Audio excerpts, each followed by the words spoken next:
Let's begin our discussion for GS Paper 3 Economics section.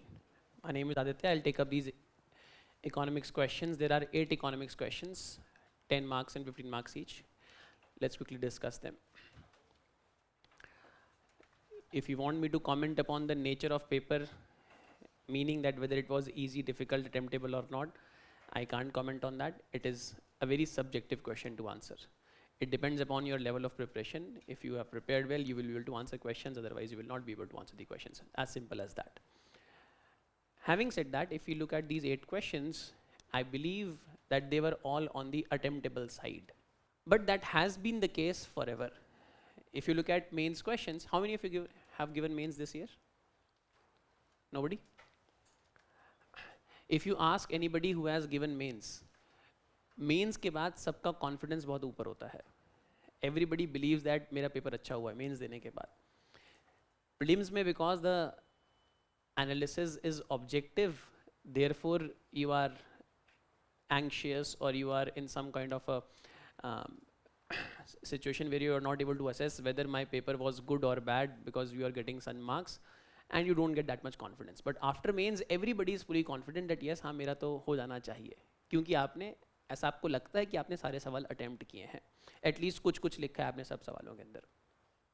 But that is something of a very false signal that you get because you have written a few words in most answers or some answers.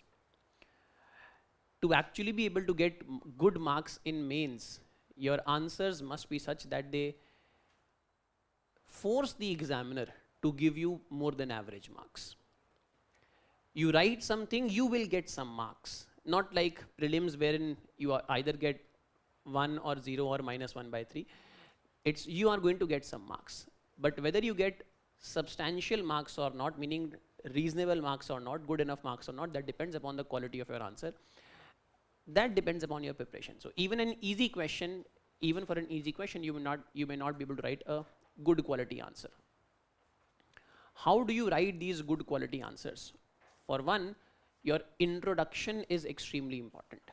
Now those who have been my students, they know I've talked several times upon introduction part, but for others who don't know, introduction, the most important part of your answer. Introduction is kind of a window that you give to the examiner for your answer, that this is what is going to come.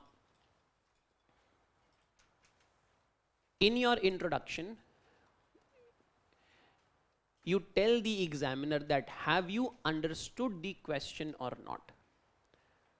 We'll discuss it with examples, जो इस बार सवाल पूछे गए हैं.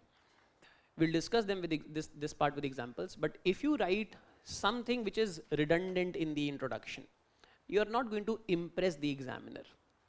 Again, something that I've told in my classes, I'm sure everybody knows the difference between, everybody knows what a friend zone is, right? सब लोग समझते हैं ना friend zone क्या होता है. आप अपनी आंसर की इंट्रोडक्शन से पता चलता है कि आप फ्रेंड जोन हो रहे हो या नहीं हो रहे हो. Examiner, when you write the answer, examiner will see you, because you are a mature student, you have prepared for 1.5 years, you will write obviously the right things in your answer. But simply writing those right things is not going to get marks. You think the paper is easy because you think you are able to write some points in the answer. That doesn't get marks, or that doesn't get enough marks for you to actually score good marks in this paper, in any paper. You write the right things. Examiner is not impressed by those right things. Examiner will give you 2, 3, 3.5, 4 marks at best. With 4 marks, you're not going to make through. To be able to impress the examiner, you need to score 5, 5.5 marks. And how do you get those marks? If you impress the examiner in the first line itself, not by telling some redundant facts, some redundant things to examiner. Beginning of your answer should be such that examiner knows that you have understood the requirement of question. Question is on unemployment. जैसे एक सवाल हम discuss करेंगे, structural unemployment के ऊपर सवाल है. अगर आपने अपने आंसर के डेफिनेशन में स्ट्रक्चरल अनएम्प्लॉयमेंट की डेफिनेशन, आंसर के इंट्रोडक्शन में स्ट्रक्चरल अनएम्प्लॉयमेंट की डेफिनेशन लिखी है, या ये लिखा है कि अनएम्प्लॉयमेंट रेट की वैल्यू किसके बराबर होती है, या ये लिखा है कि अनएम्प्लॉयमेंट किसको कहते हैं, तो you have lost the interest of examiner. Examiner is not looking for those basic things that he already knows about and that have not been asked in the exam. Examiner is looking for a precise answer regarding what was asked. False hope versus actual good marks. Huge difference. This will come with only practice and practice.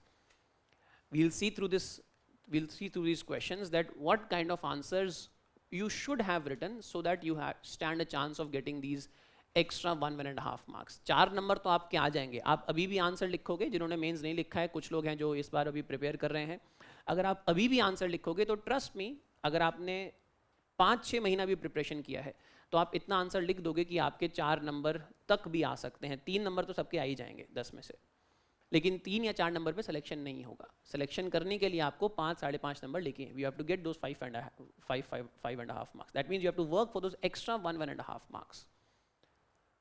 The purpose of these sessions is to get those extra 1.5 marks. It's not the content that you should be sitting here to listen to. All the teachers have come. I will talk about the content to write, but the basic thing that you should take away from these sessions is not कि भाई इस answer में ये content लिखना है, वो तो आपको 50 जगह मिल जाएगा. नेट खोलो, नेट पे मिल जाएगा, कोई किताब खोलो वहाँ पे मिल जाएगा, लेकिन किस तरीके से प्रेजेंट करना है वो उस 1-1.5 एक्स्ट्रा नंबर के लिए, वो चीज़ इंपॉर्टेंट है, वो है आंसर राइटिंग की practice. Let's understand with examples of questions asked this year. Let's start our discussion now.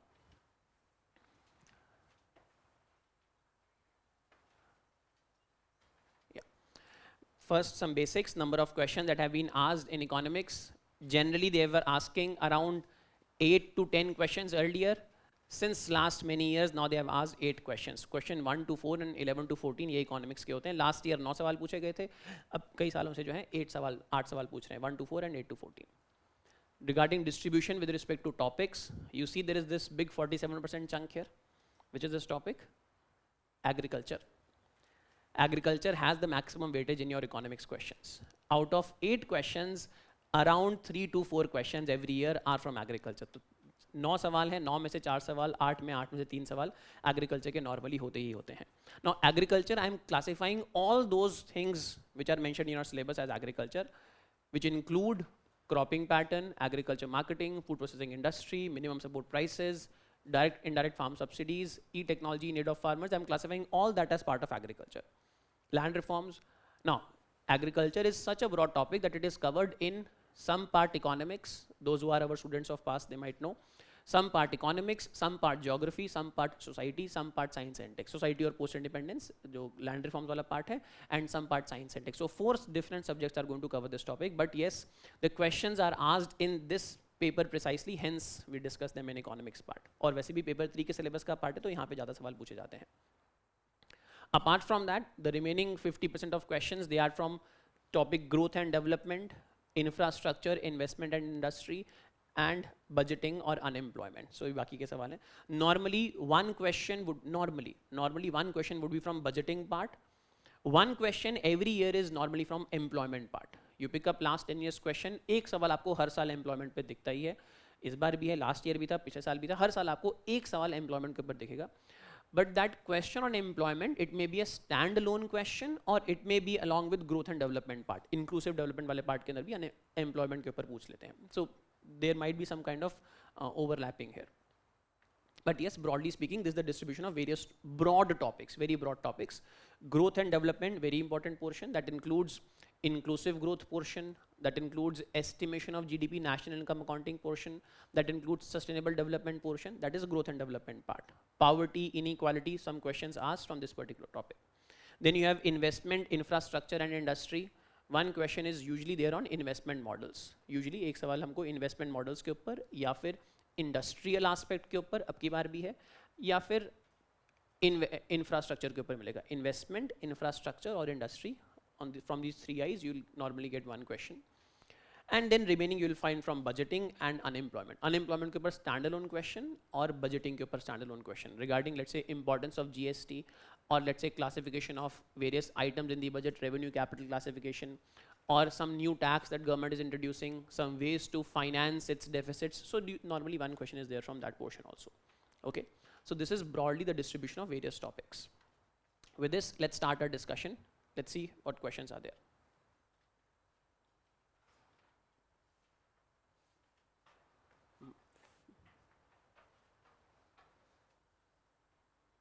Where's the first slide? Anyways, the first slide is not visible. There is some error. I'll just take up the. Anybody has the first question? MSME के ऊपर सवाल था पहला वाला. I'll take up the first question here itself. Anyways, don't worry. Faster economic growth requires increased share of manufacturing sector in GDP, particularly of MSMEs. Comment on the present policies of government in this regard. The first question, let's discuss this. Right, yeah. Sorry. Faster economic growth requires increased share of manufacturing. Faster economic growth requires increased share of manufacturing, particularly MSMEs. Comment on the present policies. Present policies. Okay.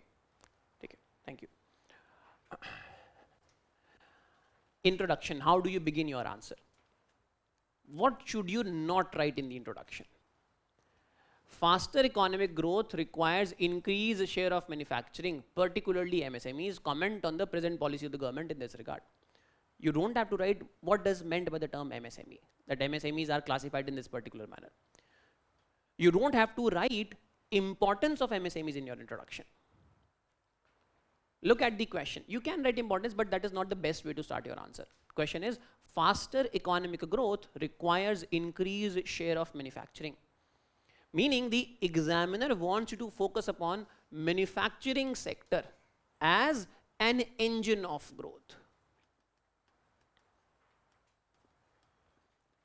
Don't write in your answer that manufacturing comprises of all these activities, or this is classification of MSME, or this is the importance of MSME, these are number of MSMEs. ये सब नहीं लिखना है हमको introduction के अंदर. Question का need समझो क्या है. The need is that the examiner wants you to focus on manufacturing as an engine of growth, and then in that engine, importance of MSMEs particularly, and then some schemes of the government with respect to MSMEs. Introduction must be relevant to the need of the question. Manufacturing as an engine of growth. For example, one way of starting this answer. India has witnessed a faster growth post 1990s. However, the growth rate of manufacturing has been less, or the sectoral share of manufacturing had been constant to around 17% of GDP. Even though economy has grown at around 6.5% on an average, manufacturing sector has grown only at around manufacturing sector has grown at the same pace as that of GDP. Or share of manufacturing has remained stagnant in last 20-25 years at around 18% of GDP. You're trying to explain to the examiner that why is growth in manufacturing important? India has missed the manufacturing growth bus. Our growth rate has been largely services driven. This is also a decent way to start your answer. Focus on this part, manufacturing as an engine of growth of the economy. We have had economic growth of around 6.5%, wherein services have grown at around 8 to 8.5%, and industry has grown at around 6 to 6.5%. Agriculture has grown to around 3 to 4%. That means our industry has lagged behind services. Our economic growth is high because services grows at a faster pace. Faster economic growth can't be sustained for a long period using only services growth. You require industry to also grow at a faster pace to sustain this faster economic growth. Have all this information in your mind and then try to present it to the examiner in a manner that examiner gets impressed by the first line that you write. Wait, pause, look at the question, assess the demand, think about what can you write in the introduction. The most important part of your answer is introduction, because that decides how much marks you are going to get. Read the question, assess the demand of the question, think about what can you write in the introduction, what information can you give to the examiner in the introduction, then write down that information, write down that portion in your introduction part.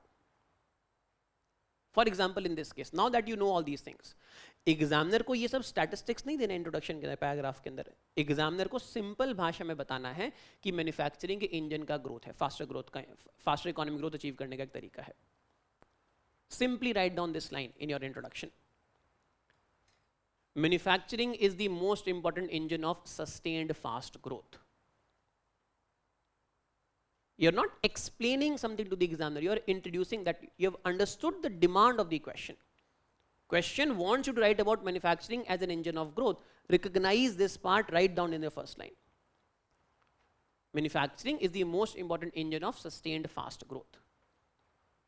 Even though Indian economy has grown at a decent pace in last 20 years, it is primarily because of services and not because of manufacturing. For India to achieve faster growth for a long period, we need manufacturing sector to grow. 3 lines in your introduction. Last 4th line.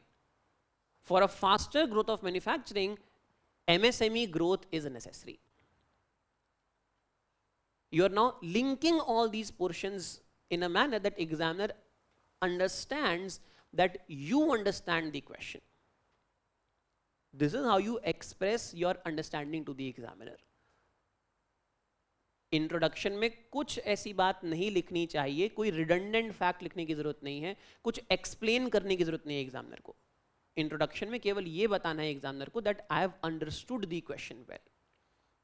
This is how you begin your answer. Then in your second paragraph, now when you start writing the content part, अब लिखो जितनी तुम्हारे पास information है कि देश में कितनी MSMEs हैं, उनका जीडीपी में कंट्रीब्यूशन कितना है, उनका एक्सपोर्ट में कंट्रीब्यूशन कितना है, उनकी क्या प्रॉब्लम है, जो लिखना है लिखो. लेकिन इंट्रोडक्शन के अंदर you have to make sure that you are addressing exactly the need of the question. The most important part introduction. Let me quickly address the content part. Content में हमको क्या लिखना है?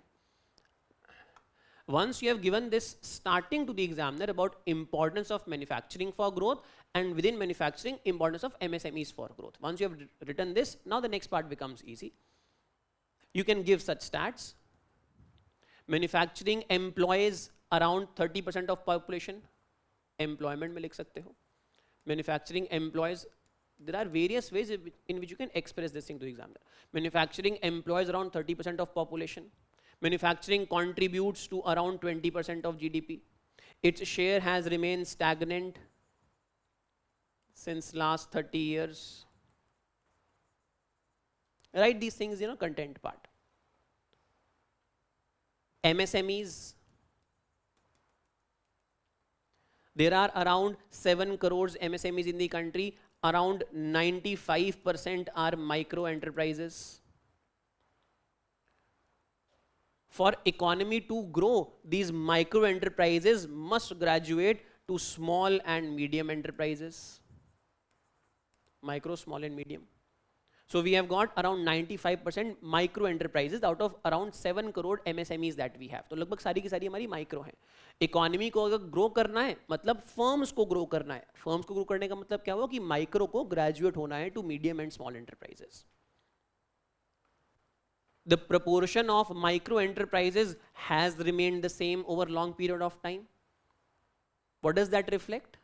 If proportion of micro enterprises has remained the same over long period of time, अगर 91 में भी micro enterprises around 95% थे और 2023 में भी माइक्रो एंटरप्राइजेस अराउंड 95% हैं, तो क्या रिफ्लेक्ट कर रहा है ये? कि माइक्रो एंटरप्राइजेस ग्रेजुएट नहीं कर पा रहे हैं मीडियम स्मॉल के अंदर. तो हम इसी का तो पॉइंट एग्जामिनर मांग रहा है आपसे. Manufacturing as an engine of growth with a focus on MSMEs. This is what examiner wants you to write. The share of micro enterprises in total enterprises in the country has remained stagnant at around 95% in last 30 years. Not first you have written about share of manufacturing in GDP, now you write about share of micro enterprises as part of all enterprises. Within all micro, second part समझ में आया क्या है? Micro enterprises का share in total, in micro enterprises का share in total MSMEs. First information that you give is with respect to manufacturing as a whole. Second that you give is share of MSMEs, micro in MSMEs. Third information that you have to give in your answer is कि इन MSMEs में से कितनी manufacturing है, कितनी services MSMEs हैं. Out of all the MSMEs in the country, around 40% are manufacturing MSMEs and around 60% are agri or services MSMEs. 40% are manufacturing MSMEs and around 60% are agriculture and services. Agriculture, services and services MSMEs, around 60%. That means manufacturing MSMEs are a minority amongst all the MSMEs. Again we are trying to reinforce our point that why do we need focus on MSMEs for manufacturing for growth. Economic growth comes from manufacturing growth. Manufacturing growth comes from MSMEs. How many MSMEs in manufacturing? Write down around 40% MSMEs in manufacturing. We have to focus on these 40% manufacturing MSMEs for manufacturing shares in GDP to rise and GDP to grow at a faster pace. ये सब linkage जब तक दिमाग में नहीं होगी तब तक कागज पे नहीं उतर पाएगी. So read the question, assess the question, then think about what all points you are going to write. I should not be telling you MSMEs की क्या क्या प्रोग्राम है. सवाल में पूछा गया है कि सरकार ने क्या क्या पॉलिसी बनाई है, but this is factual. You know all these points. आत्मनिर्भर भारत, उद्यम portal, Aspire scheme, credit guarantee scheme, Mudra Yojana. You have to write all these things. These are factual things. There are 1,000 schemes of the government for MSMEs. Take 3-4 more important one. Access to credit के लिए लिख देना, एक credit guarantee scheme है सरकार की. मुद्रा योजना है access to credit के लिए, SET भी provide करता है. Write down about Aspire portal which tries to focus on innovation costs for the MSMEs. There is international competition scheme through which we are trying to expose our MSMEs to international markets, कि वो market research करें बाहर जाके, और market research में जितना खर्चा आता है सरकार उसको reimburse करती है.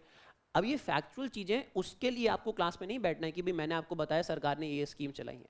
You can get these schemes from lot of material. हमारे PT 365 में, मेन 365 के अंदर, हर चीज के अंदर ये सब चीजें बढ़ी हुई हैं, तो वहां से इनको रेफर करो. क्रेडिट गारंटी के बारे में लिख सकते हो, एस्पायर पोर्टल के बारे में लिख सकते हो, इंटरनेशनल कंपटीशन के बारे में लिख सकते हो, मुद्रा योजना के बारे में लिख सकते हो, मेक इन इंडिया, आत्मनिर्भर भारत, इन सब के ऊपर आप लिख सकते हो. So write down about some schemes. Examiner does not want you to write about these schemes in detail. Simply write down these are some steps that the government has taken for them. वो जो क्योंकि एक सवाल पूछा हमको लिखना ही है. But more important part of your answer would be, how do you establish the fact that MSME growth is important from manufacturing growth and manufacturing growth important for total economic growth. ये fact जो हमने establish किया है through these numbers, this is what is important in your answer. I'll pin all this thing up, I'll collect all this thing and they'll tell you how to write this answer. First part, introduction. In introduction, write down about the importance of manufacturing as an engine of growth. Manufacturing is the most important engine of sustained economic growth.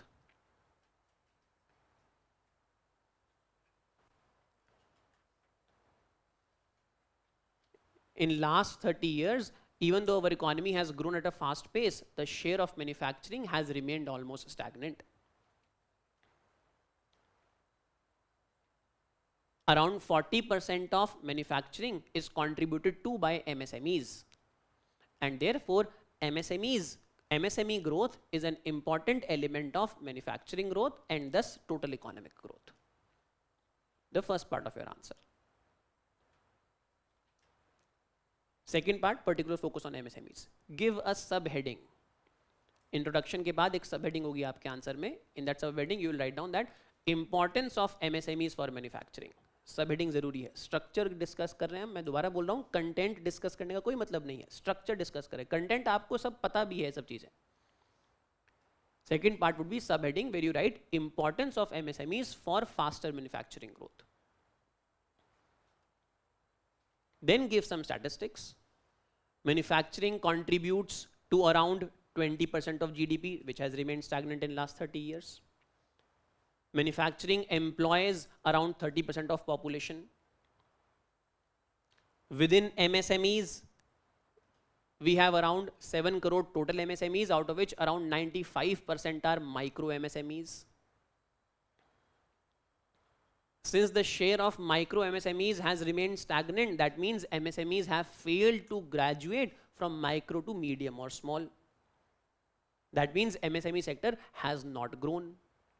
For manufacturing to grow, therefore MSME should grow.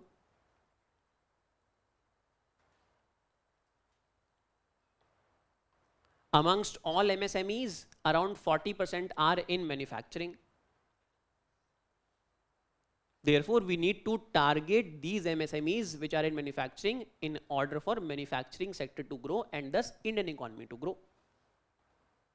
एक structured logical तरीके में आप पूरा answer लिख रहे हो.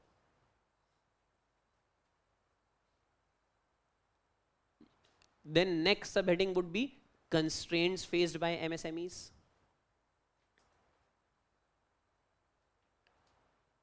Before writing government schemes, you must always write constraints part. Constraints faced by MSMEs. अब जो आपके दिमाग में गवर्नमेंट स्कीम है उसके कॉरेस्पॉन्डिंग कंस्ट्रेंट लिख दो. जैसे आपको पता है मुद्रा योजना के अंदर सरकार क्रेडिट प्रोवाइड कर रही है, तो कंस्ट्रेंट पहले लिख देना. कंस्ट्रेंट के अंदर access to credit is the main constraint. Udyam portal के थ्रू इनोवेशन को प्रमोट कर रही है, that means access to intellectual property, access to new technology is a constraint to MSMEs.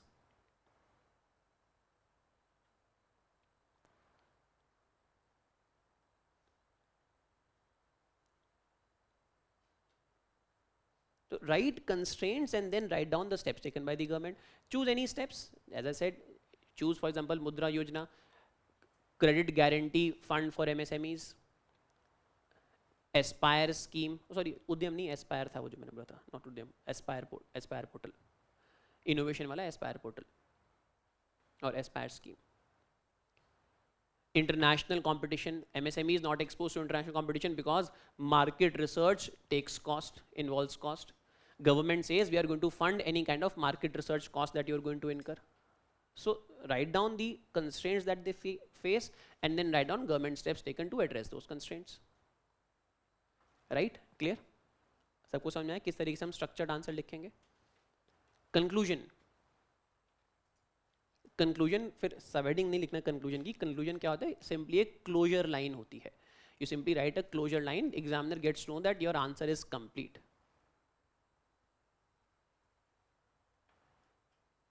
How would you write conclusion? कैसे लिखते हैं conclusion बताओ. अब तो कई सारे पेपर डिस्कस हो गए, बताओ कैसे कंक्लूजन लिखते हैं. नहीं, पॉजिटिव नहीं, कंक्लूजन में लिखना क्या होता है?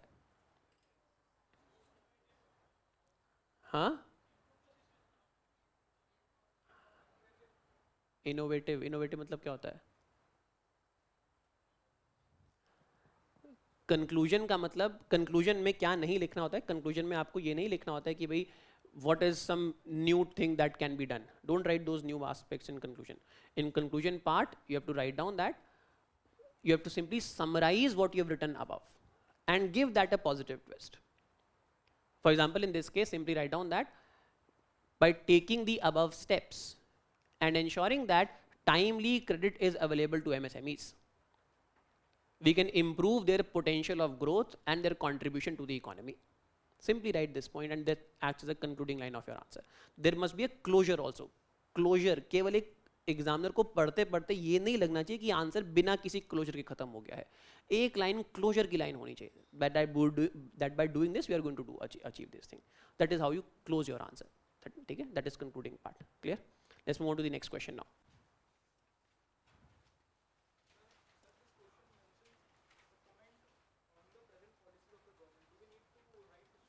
It is a 10-mark question. You can't write upon the shortcomings of the scheme. Fine, you don't have that much space. Okay, next question. What is the status of digitalization in the Indian economy? Examine problems faced in this regard and suggest improvements. Status of digitalization. Okay, what is meant by the term digitalization? Now this is a new term. तो अब आप जब इस answer को start करोगे, you can introduce your answer by writing about what is it that you mean by the term digitalization.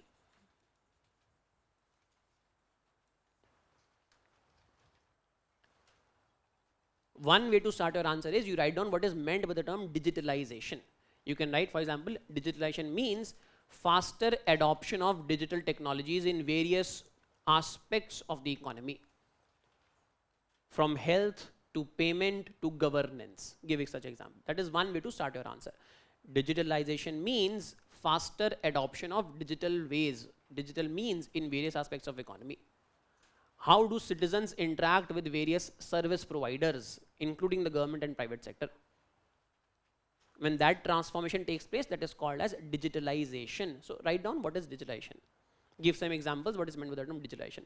अब यहाँ पे आप एक essay लिख सकते हो digitalization के ऊपर. हमको essay नहीं लिखना, 10 मार्क का सवाल है. हमको कैसे 10 मार्क के अंदर एक अच्छा आंसर लिखना है.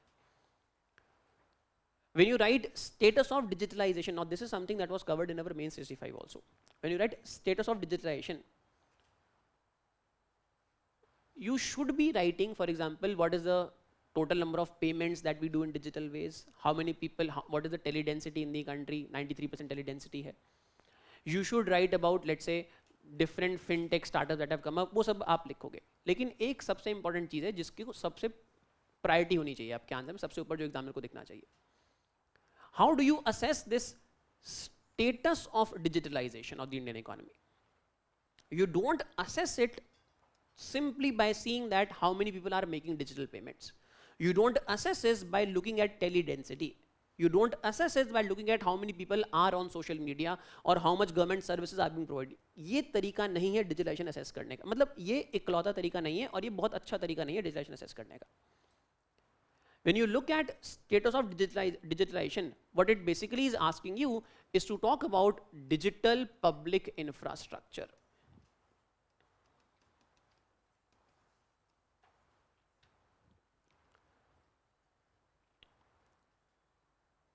Digital public infrastructure is an enabling aspect of digitalization.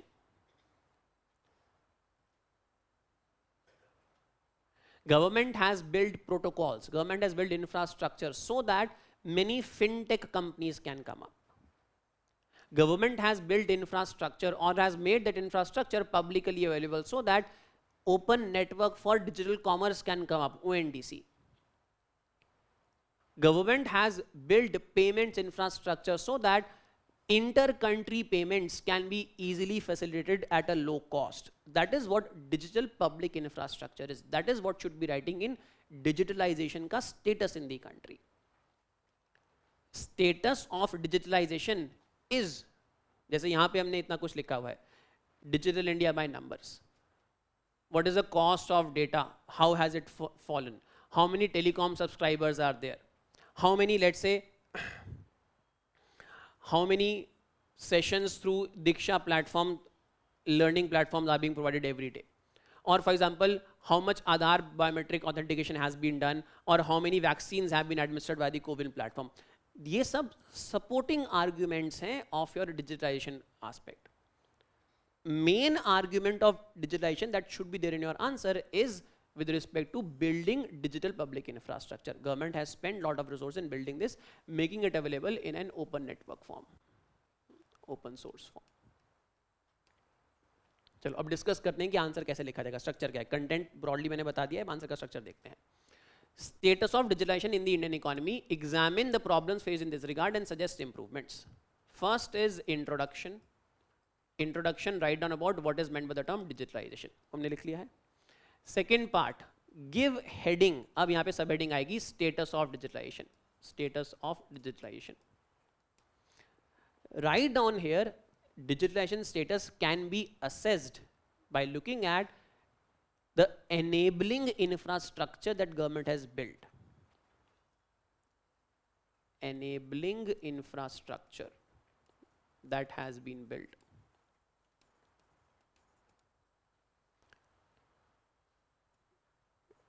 Digital infra as a public good.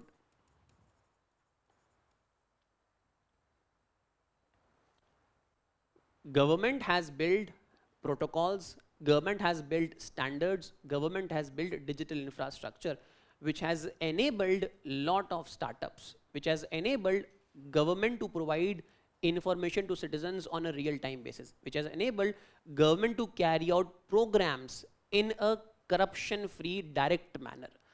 That is how you assess status of digitalization. To support your arguments, then you write some of these arguments here. That India is home now to the third largest number of startups in the world. Most of them are in fintech space. India is home to largest volume of digital transactions or third largest value of digital transactions. Through digitalization, we have enabled administration of 200 crore vaccines to people in a timely manner. Through digitalization, government has been able to spend resources in an efficient manner. For example, providing benefits in form of LPG subsidy, providing pensions under Atal Pension Yojana, providing salaries under MG Narega scheme. Through digitalization, we have been able to track on a real-time basis how many villages in the country are open defecation free. This is how you track this status of digitalization. तो पहले हमको लिखना है कि digitalisation के अंदर क्या चीज़ है, कैसे हम स्टेटस असेस करेंगे. यहाँ पे लिखेंगे हम कि हम डिजिटलाइजेशन का स्टेटस कैसे असेस करेंगे. Government has build enabling infrastructure. Digital infrastructure is now a public good. What is this public good? Government has built platforms, protocols, standards, infrastructure that can be utilized by anybody. This has resulted in faster adoption of digital technologies in various fields, as can be seen in government CoWIN platform, government giving of subsidies, payment of wages. Fintech startups, India home to third largest number of startups, most of them in fintech. India home to largest volume of digital transactions, around third largest home to third largest by value transactions. This is example of digitalization. सबको समझ में आ रहा है difference क्या हम बात कर रहे हैं? One is the broad infrastructure and then example of use of that infrastructure. This is how you assess status of digitalization.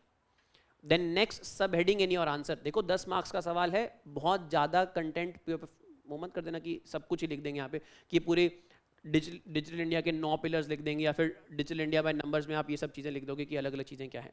You can't write all these things. As I said, you can write an essay here, but you have to make sure that you are restraining yourself within 2 pages of the space given to you. Next part is examine the problems faced. Subheading problems faced. Write down in this problem faced क्या क्या problem है जो digitalization को constrain करती हैं. You can write, for example, data protection is a problem, privacy is a problem, vernacular language is a problem, infrastructure is costly, that is a problem or an hindrance. So write down some broad problems. What are the problems faced due to or during digitalization? So write this thing, problems. Suggest improvement. Subheading होनी चाहिए answer में, suggested improvements.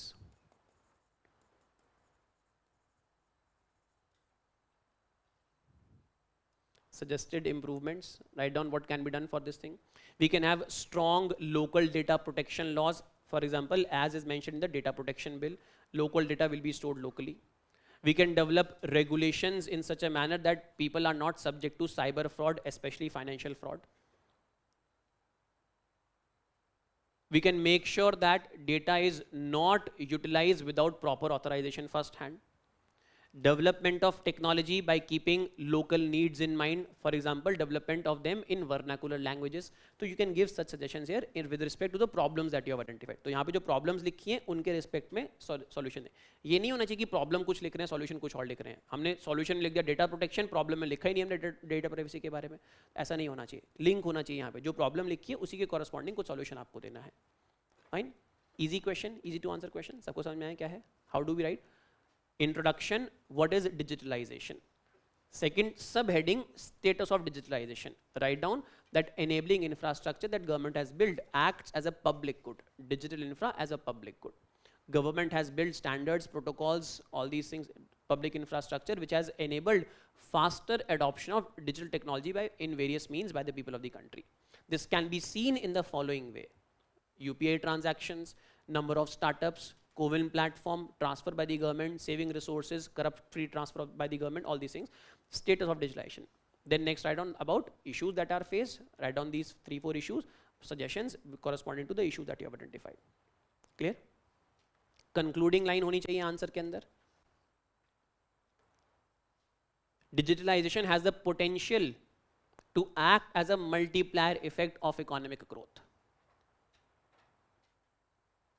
India's economic growth in recent past has been attributed partly to faster digital adoption. With safe and secure, more widespread adoption, it can serve as another engine of growth. Simple. इस तरीके से ये मैंने 3-4 line बोली है, इसको condense करके एक लाइन में लिख सकते हो. This is how you conclude your answer. ठीक है? Clear? आगे बढ़े? बोलो. क्या चीज?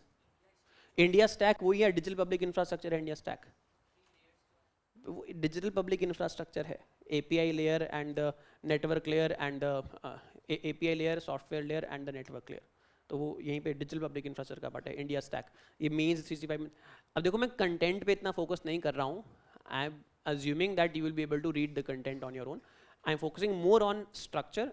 बट हैविंग सेड दैट, जितना कंटेंट में बता रहा हूँ, मैं कंटेंट इस हिसाब से बता रहा हूँ कि आप 150 वर्ड्स का आंसर लिख पाओ. क्योंकि कंटेंट इसके अंदर, हम यहाँ पे कंटेंट डिस्कस करने के लिए, पढ़ाने के लिए नहीं बैठे कि आप कैसे ऐसे लिख पाओगे इस चीज़ का. फिर then the whole purpose of this session gets defeated. I can read the answer from some source, हमने भी बना रखे हैं, वहाँ से मैं आपको पढ़ के बता दूंगा कि इसके अंदर ये भी लिखो, ये भी लिखो, ये भी लिखो. 500 वर्ड का आंसर हो जाएगा, क्या लिख पाओगे उसके अंदर? ये स्ट्रक्चर के ऊपर फोकस करेंगे हम. ठीक है?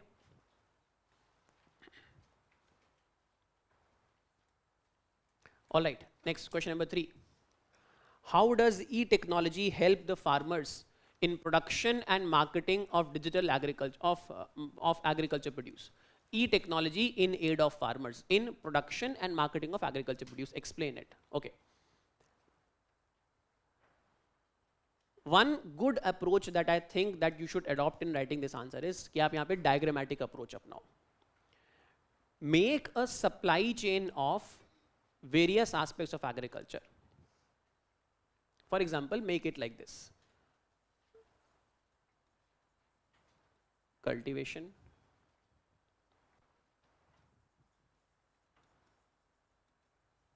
marketing,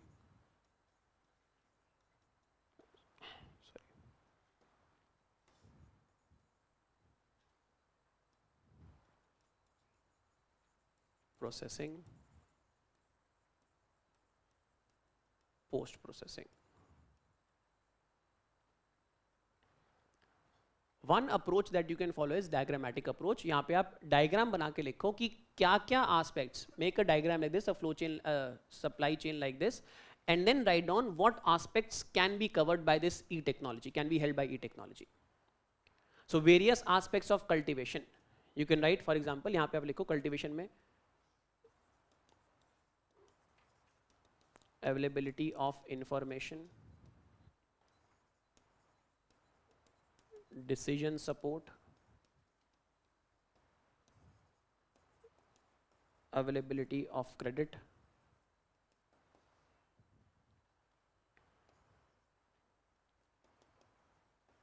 inputs at a competitive cost. You write this in cultivation part. Then marketing, processing, post processing, basically जो एग्रीकल्चर मार्केटिंग का पार्ट है, इसके अंदर लिखो कि क्या क्या आप इमेजिन करते हो, या फिर यहाँ पे आप लिख सकते हो एक और चीज, farm insurance. In this part, you can write down what all various things can be helped. How can e-technology help here?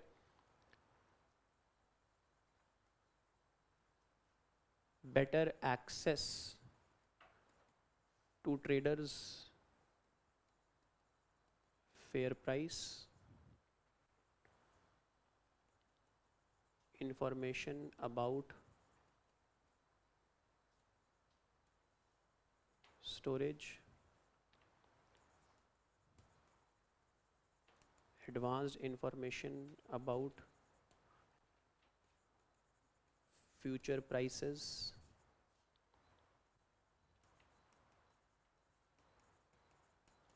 direct linkage with FPI, certification of agri produce for exports and accessing a larger market. देखो इतने सारे points मैंने लिख दिए हैं, आपको इतने सारे पॉइंट्स लिखने की जरूरत नहीं है. You can choose to write 3 points in each part. But if you write like this, I think examiner is going to read your answer better rather than if you write in paragraph कि भाई ये कर सकते हैं. If you write like this, I think examiner is going to understand that you have understood the question. Content part के अंदर हमको ये चीज़ें लिखनी है. सवाल आसान सा सवाल है कि भाई e-technology, how does it help the farmer in production and marketing of agricultural produce? Explain it. Production में कहाँ e-tech का इस्तेमाल हो सकता है एंड मार्केटिंग में कहाँ e-technology का इस्तेमाल हो सकता है. You write simply explain these various, as in identify these various points where technology can help. You don't even have to write about what role will technology play. If you simply write these points and present to the examiner like this, examiner knows that you have understood everything. Rest everything that you write, probably examiner is not even going to read those things, look at those things.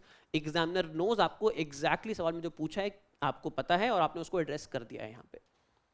ना obviously हम answer केवल इतना लिख के diagram बना के नहीं छोड़ सकते, हमको लिखना तो पड़ेगा ये आंसर के अंदर. But if you do this thing, most of your task is done. You are going to get marks probably on the basis of this only. Then write down, once you have done this, then write down, for example, simply, for example, aid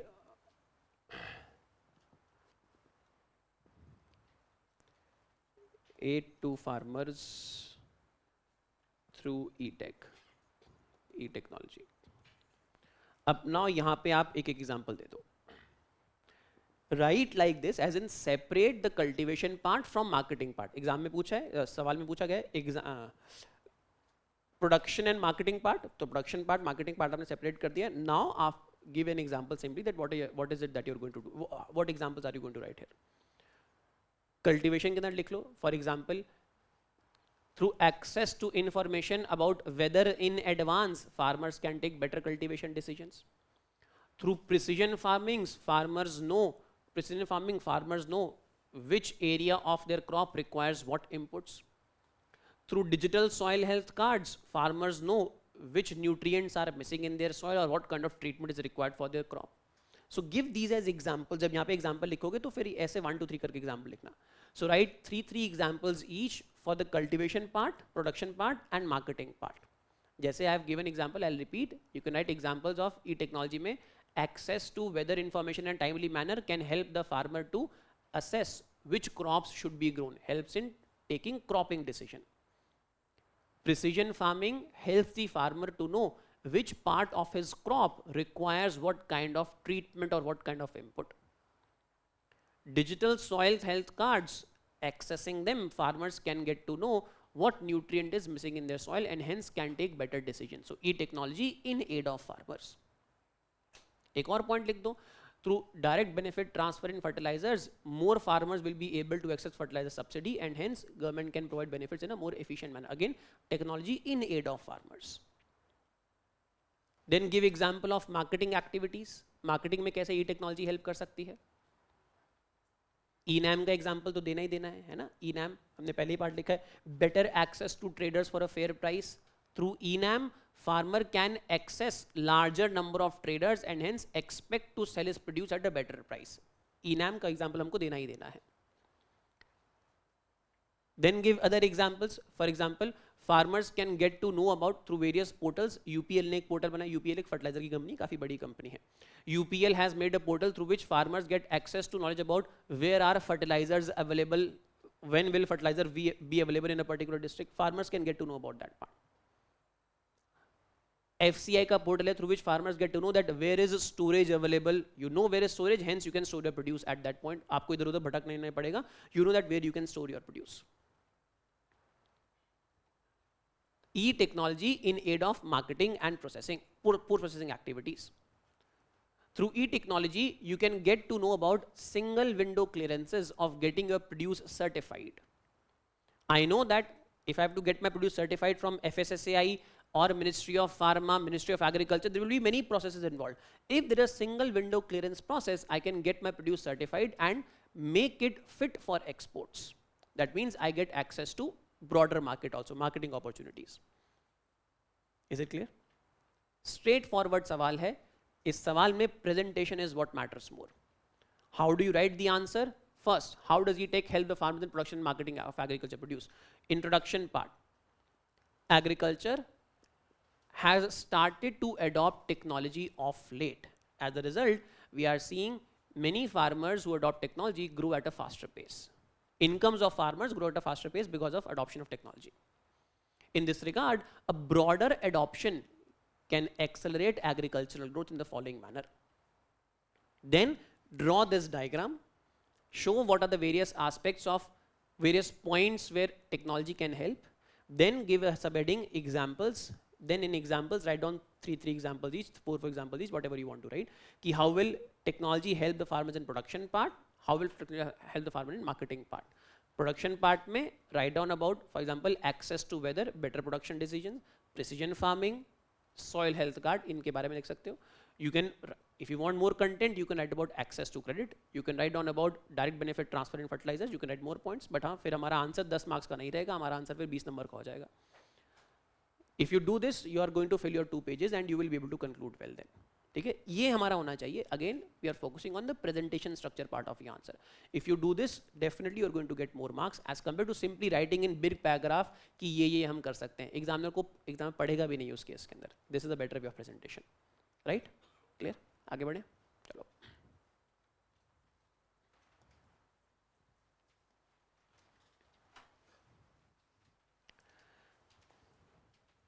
Straightforward question. State the objectives of objectives and measures of land reforms in India. Discuss how land ceiling policy on land holding can be considered as an effective reform under economic criteria. State objectives and measures of land reforms in India. Discuss how land ceiling policy on land holding can be considered as effective reform under the economic criteria. Now, how do you begin? क्योंकि ये एकदम straight forward सवाल है, तो इसमें कुछ आपसे कोई क्रिटिकल एनालिसिस नहीं मांगा है, कोई कमेंट नहीं मांगा है. कमेंट सेकंड पार्ट में मांगा है, लेकिन फर्स्ट पार्ट में तो एक सिंपलीस्ट फैक्चुअल सवाल पूछा गया है. Objectives and measures of land reforms. Your first line in the answer has to be subheading here.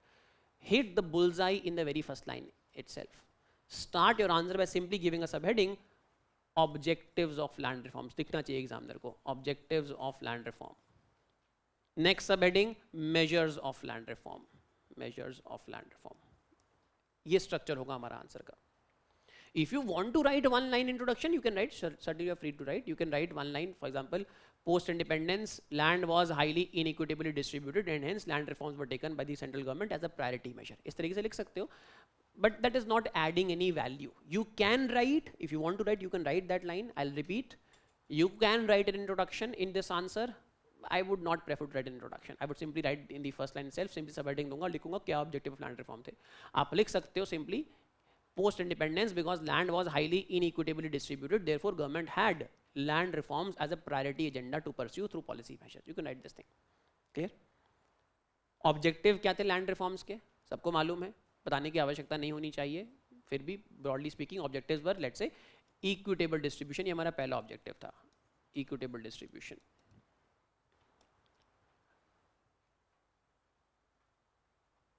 Efficient cultivation.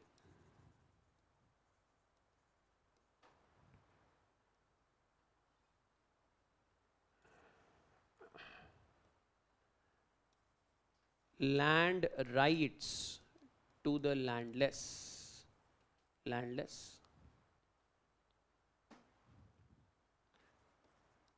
Assurance of tenancy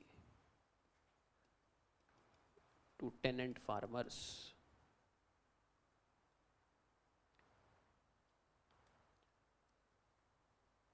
All this with the broad objective of achieving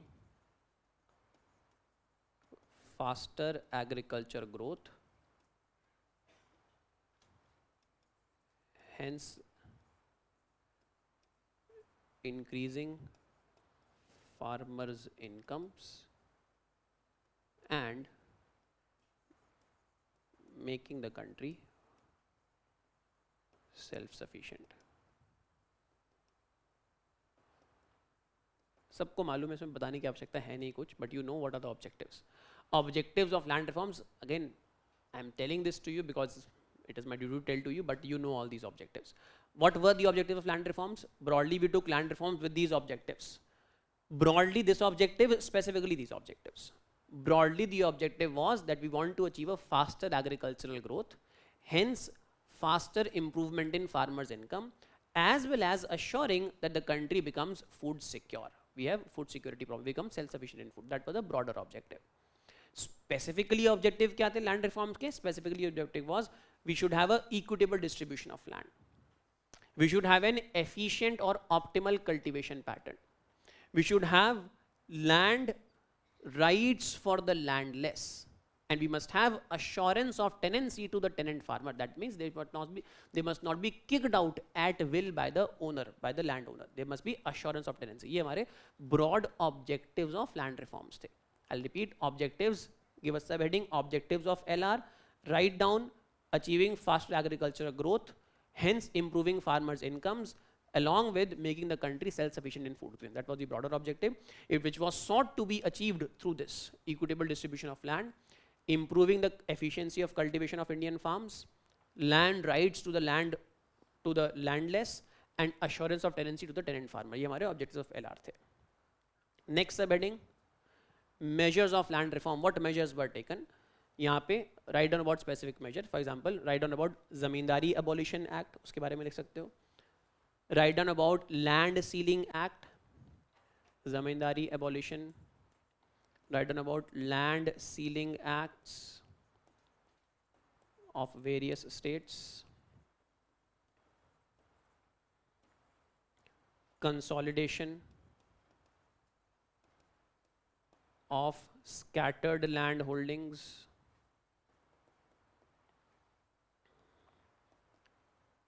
tenancy reforms,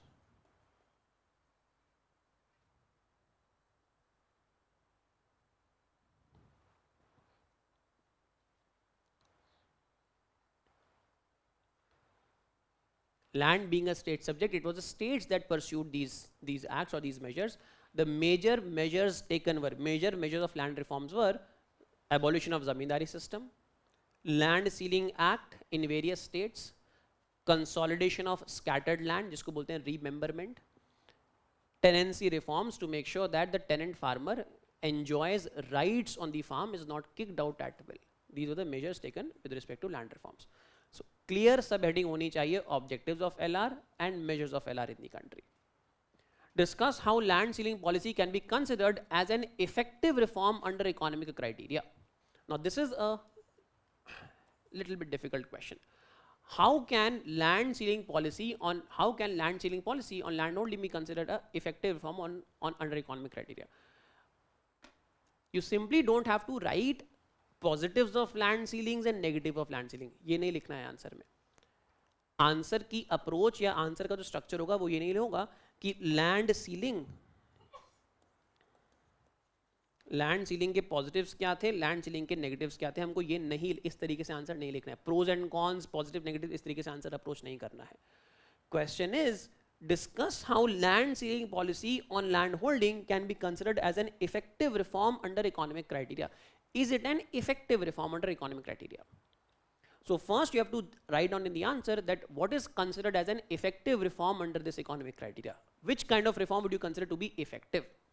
So write down here in your answer, write down assessment of, subheading होगी हमारी assessment of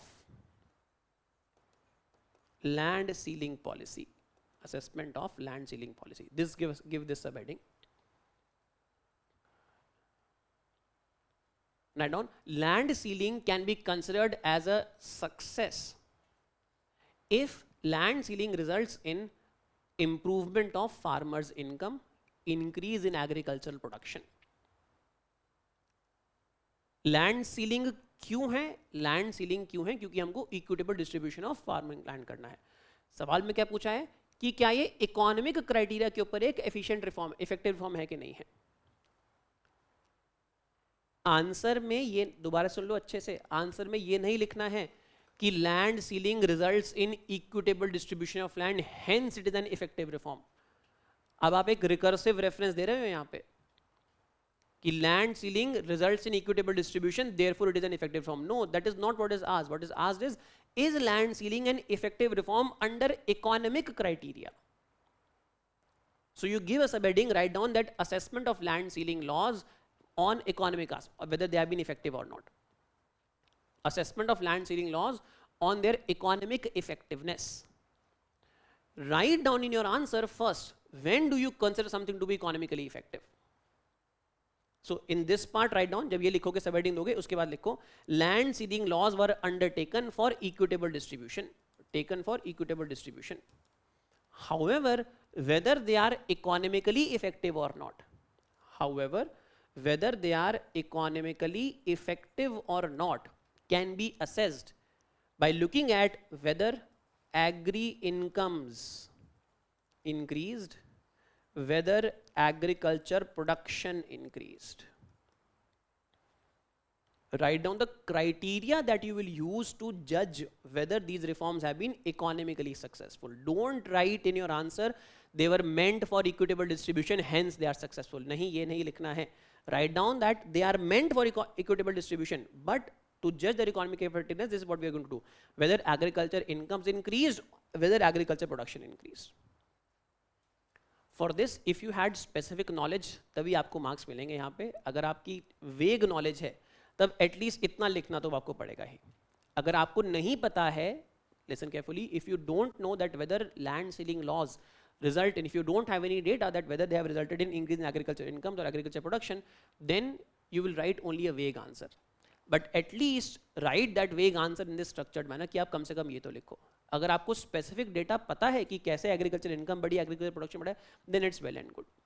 To get 6.5 marks, you have to write that data, but at least you will get 4.5 to 5 marks if you at least write this part here. Data मैं तुमको दे देता हूं, अब वो data है, नहीं पता तो कोई बात नहीं, अब पता चल जाएगा, अगली बार एग्जाम में आएगा तो उसको इस्तेमाल कर लेना, right? When we compare those areas where land reforms, land ceiling laws were implemented versus those where land ceiling laws were not implemented, there is a one very important case study. If you compare West Bengal and Bangladesh. In West Bengal, land ceiling laws were implemented versus in Bangladesh, land ceiling laws were not implemented. You have generally similar type of areas, similar soil, similar culture across the two areas. But in one area, there is a policy difference of land ceiling being implemented, in other policy, land ceiling not being implemented. Agricultural production in West Bengal increased at a much faster pace as compared to Bangladesh. Agricultural incomes of of West Bengal farmers increase at a much faster pace as compared to Bangladeshi farmers. That means land ceiling laws have proved to be economically successful as well. Similarly, agricultural incomes of those areas where land ceiling laws were well implemented, West UP, J&K, Kerala and West Bengal. Agricultural incomes of J&K farmers increase faster than other farmers. Why? Because land ceiling laws were well implemented. Versus in case of, let's say, Rajasthan, where land ceiling laws were not as well implemented. Incomes of large farmers increased, but that of small and marginal farmers did not increase. ये data से आप substantiate कर सकते हो. सवाल में मैंने बोला था सवाल थोड़ा difficult है. It requires knowledge. If you have this knowledge, you can write a good answer. If you don't have this knowledge, which I'm sure most of you, those who have written the exam may not have this knowledge. Even if you don't have this specific knowledge, still, if you write proper structure, trust me, you will get good marks. आप थोड़ा सा वेग हो सकते हो answer के अंदर क्योंकि आपके पास नॉलेज पूरी नहीं है, लेकिन अगर नॉलेज है तो अच्छी बात है. अगर नॉलेज नहीं भी है तो अगर स्ट्रक्चर ढंग से लिख रहे हो तो आपको अच्छे मार्क्स मिल जाएंगे, right? I'll repeat the entire answer. First, give the subheading objectives of LR, broad objective, specific objective. Second, write down measures taken, zamindari abolition, tenancy laws, rememberment of as in land consolidation, zamindari abolition, land ceiling laws. Next, give a subheading assessment of land ceiling laws on economic criteria. In that, write down land ceiling laws were implemented for equitable distribution of land. However, to judge whether they were successful on economic criteria, we can use two parameters. One, whether agricultural production increased, and second, whether farmers' incomes increased. Then assessment में हम लिखेंगे that if we compare areas where land ceiling laws were implemented versus where they were not implemented. For example, between West Bengal and Bangladesh, we see that farmers' incomes have risen at a faster pace, agriculture production has risen at a faster pace. That means land ceiling laws work. Similarly, within the country, areas where land ceiling laws were better implemented, such as J&K or Kerala, farmers' incomes of these areas increased at a faster pace as compared to areas where land ceiling laws were not that well implemented. Hence, it can be argued that land ceiling laws work well, as in they are good on economic aspect also. They lead to improvement of efficiency as well. Clear to everybody? सबको समझ में आया? चलो आगे बढ़ते हैं. Distinguish between care economy and monetized economy. How can care economy brought into monetized economy? Through women empowerment. Care and monetized economy. What is care economy? अब देखो इन टर्म्स को एग्जाम में देख के वो नहीं करना है कि यार ये क्या टर्म पूछ ली गई है. ऐसी टर्म्स कई बार पूछी जाती हैं. आप ये नहीं बोलना कि भी किसी ने पढ़ाया नहीं केयर इकोनॉमी क्या होता है. As civil services aspirants with prudent mindset, you should be able to understand what does this term mean. Care economy that concerns with caregiving. और सवाल पे पूछा भी है कि किससे डिस्टिंग्विश करना है, मोनेटाइज से डिस्टिंग्विश करना है. मोनेटाइज्ड मतलब क्या होता होगा? जहाँ पे where some goods services are provided for some monetary value, तो वो that would be monetized economy. So I have to distinguish between something that is monetary in nature, that means has some monetary value, economic value, something that doesn't have that value. So you have to distinguish between those things. Care and monetized. So what is care economy? Care economy is that economy in which care is provided for, let's say, children, for elderly, for ill, for disabled, and generally the payments made are less or not made at all. Versus monetized economy is that where some goods and services are provided and a reimbursement is made based on their market value basis. That is monetized economy versus care economy. In question, they have asked you to distinguish between the two. Therefore, you can choose to write in a column format. आप लिख सकते हो column format में, लिख सकते हो care economy और monetised economy, आप डिस्टिंग्विश कर सकते हो. That would be, I think, according to me, I think that would be a decent enough way to answer. Whenever you use these column format things, जब भी आप column format में लिखोगे कि केयर इकोनॉमी क्या है और मोनेटाइज्ड इकोनॉमी क्या है, जब भी आप ऐसे लिखोगे, a better way is not to simply write here, but at the same time also write the parameter based on which you are distinguishing them. For example, write down here nature. On the basis of nature, what is care economy, what is care economy, what is monetized economy. On the basis of type of work, what is care, what is monetized. On the basis of employment, what is care, what is monetized. On the basis of prominent worker group, what is care, what is monetized. On the basis of nature, care economy is that where most of the goods and services provided are not paid for or are underpaid. Not paid or underpaid. Versus monetized economy is that in which goods and services are paid at their market value. The nature of work is considered something which is not supposed to be paid.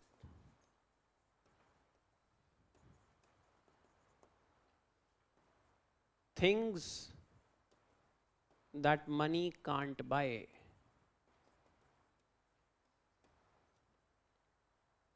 On the basis of type of work. The type of work is such that in care economy, it is mostly informal work. Taking care of elders, children, sick, disabled, etc. Versus monetized economy, type of work. Services provided on a competitive basis, in return for incomes, monetized economy. Employment in care economy, employment and prominent workers in the group, इनको एक साथ लिख लेते हैं.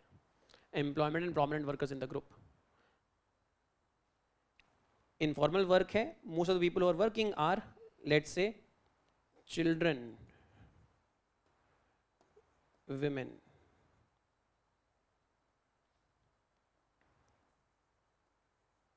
Underpaid or overworked maid. Versus prominent worker type is male, skilled, formally contracted, educated. Differentiate on the basis of some parameters. Clear है? You are differentiating between care economy and monetized economy. What is the nature? Nature is that it is a not paid or an underpaid work. Not supposed to be paid. For example, care of things that money can't buy.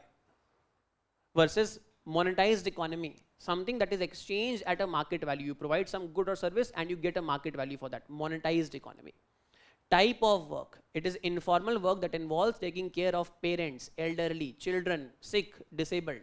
Versus type of work, it is services provided at a competitive market price. That is the type of work. Nature of employment or prominent workers involved here, it is prominently children who are working in this care economy or women working in care economy. Or unskilled, underpaid maids, unskilled, underpaid and overworked maids in this economy. Versus in monetized economy, it is mostly male which is working there. No, mostly का मतलब majority is male working there. Skilled workforce is there. Somebody who has a formal employment contract is there. Somebody who has some formal education is there. This is nature of monetized economy. So this is how you differentiate between care economy and monetized economy. Is this clear? How can care economy bought into monetised economy through women empowerment, कैसे लेके आ सकते हैं?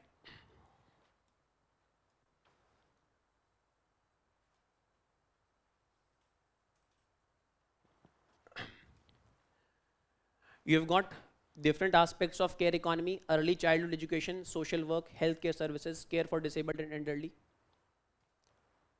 What does care economy result in? It results in, for example, those who are employed in providing such care services, they being deprived of various aspects such as ability to go to school because I'm providing care, hence I can't go to school. I can't upskill myself. I don't have any kind of financial independence, even though I'm working for your financial independence. Because let's say my husband can go out and work, therefore I'm taking care of my child. But taking care of my child deprives me of my financial independence. My husband gets financial independence. So there's some aspects of care economy that you should write in your answer. What can be done? One, you can recognize and get them represented in some manner. Care can be redistributed. Some care work can be reduced. And most importantly, you can share this aspect. For example, taking care of children through development of creche facilities.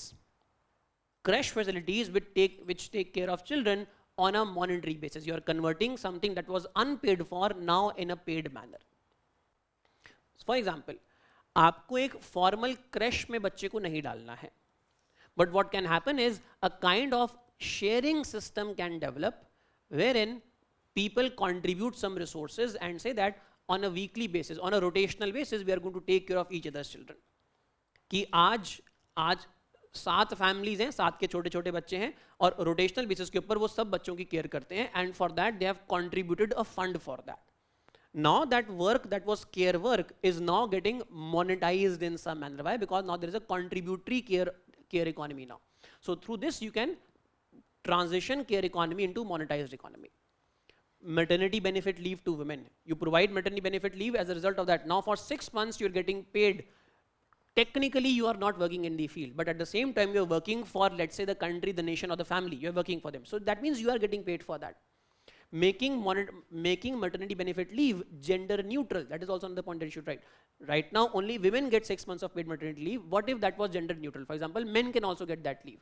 If men can also get that leave, one, it is their responsibility, no doubt about that. Second, if they can get their leave, that means men will now also be involved, would be willing to take those maternity care economy responsibilities. So if you do such steps, you can transition this care economy into monetized economy in a acceptable manner. तो ये कुछ तरीके हैं. Recognize the workers which are working in the care economy. Make sure that they have some representation for their rights. For example, they are not underpaid. आपके घर में कोई लड़की काम कर रही है, उससे आप 4 काम करवा रहे हो, साथ में बच्चे का भी ध्यान रखवा रहे हो, बड़े बूढ़े का भी ध्यान रखवा रहे हो, and you are not paying her for those things. Recognize the rights that they have. Redistribute the care. That means, as I said, circular aspect, rotational aspect, redistribute the care. Reduce, for example, various aspects of care that can be outsourced. Try to outsource those various aspects of care economy. And finally, share. If men and women start sharing this aspect, that means, then you can expect that there will be a faster transition of this care economy towards this monetized economy. So this is how you try to make this care economy. Why these are all aspects of women empowerment. You recognize the labor, recognize their rights, reduce the number of care services that are not monetized, try to share. This is all what is happening. This is all women empowerment that is taking place. So through this you try to transition care economy into monetized economy. Clear? Answer लिख सकते हो इसके ऊपर. जो हमने first part लिखा है distinguish वाला केयर और मोनेटाइज इकोनॉमी के अंदर, वो पार्ट ज़्यादा इंपॉर्टेंट क्यों है? क्योंकि उस पार्ट में ऑब्जेक्टिव आंसर अवेलेबल है. सेकेंड पार्ट जो है कि how can we transition care into monetise, वहाँ पे स्पेसिफिक पॉइंट्स थोड़े कम हैं, तो हमको बड़े ध्यान से लिखना पड़ेगा. रिप्रेजेंटेशन वाला पॉइंट जरूर लिखना है, labour union through that so that their rights are heard. Maternity benefit वाला पॉइंट वो एक, क्योंकि ऑब्जेक्टिव पॉइंट्स कम है वहाँ पे. Maternity benefit, making sure that longer maternity leave is provided, gender neutral aspect in maternity benefit, this sharing of care as in rotational aspect of taking care of children, these things, ये specific कुछ ही points हैं, ये इनके बारे में हमको ध्यान रखना है. ठीक है? Clear to everybody? कैसे हम लिखेंगे answer? Alright, let's move on to the next question now. हाँ बोलो. Introduction कैसे करना है इस सवाल का? Distinguish between care and monetized economy In the first line, write down the, किसने पूछा था? First line, write down the definition of care economy. Simply write down care economy involves taking care of those, care economy involves mostly unpaid or unpaid work, such as taking care of all these entities. Then simply draw your table, care and monetize, and on the basis of what part you are differentiating. Nature के aspect differentiate करना है, type of work perform पे differentiate करना है, and prominent employment के form पे differentiate करना है कि वर्कर्स किस टाइप के हैं, मेन हैं, विमेन हैं, अनस्किल्ड हैं, स्किल्ड हैं, फॉर्मल कॉन्ट्रैक्ट है कि नहीं है, इस एस्पेक्ट पे डिफरेंशिएट करना है. तो ये 3 पार्ट हमारे होंगे, नेचर ऑफ वर्क वाला पार्ट, टाइप ऑफ वर्क वाला part, and composition of workers और एम्प्लॉयमेंट राइट्स वाला पार्ट. ये 3 पार्ट्स होंगे हमारे डिफरेंशिएशन के अंदर. ठीक है, तो वो टेबल बना के हमको डिफरेंशिएट करना है. ऑलराइट. नहीं बिल्कुल नहीं, सोशलिज्म कैपिटलिज्म यहाँ पे कहाँ से आ गया?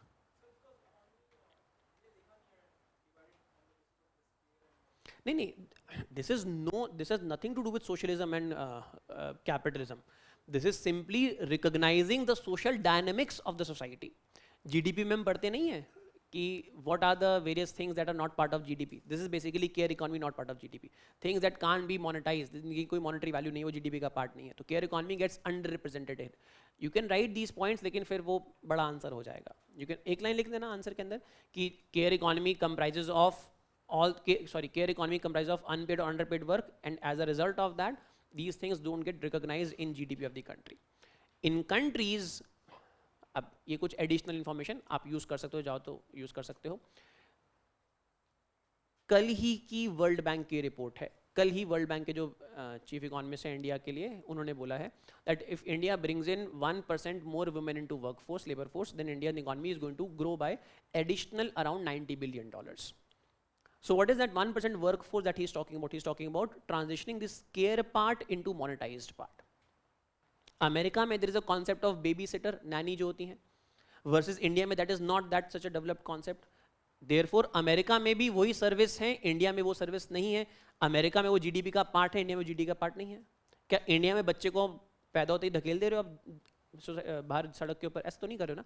इंडिया में भी बच्चे की केयर कर रहे हो, अमेरिका में भी कर रहे हो, लेकिन अमेरिका में वो एक मोनेटाइज मैनर में हो रही है, इंडिया में नॉन मोनेटाइज मैनर के अंदर हो रही है. If you simply monetise that part, your GDP will increase or not. So that is what he is talking about. So care economy को ट्रांजिशन करो into monetise part, so that you are going to see even better results of your economic growth. That is what he's saying. That work gets paid, which is right now unpaid, and obviously your GDP increases, you look at better numbers for your economy. Fine?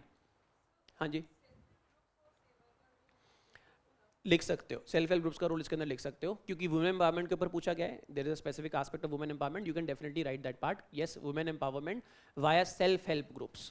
Self help groups, for example, that will assist women in development of these crash facilities. Self help groups which allow women to access credit, therefore they become financially independent. Therefore there is a even bigger impetus to transition care to monetized part.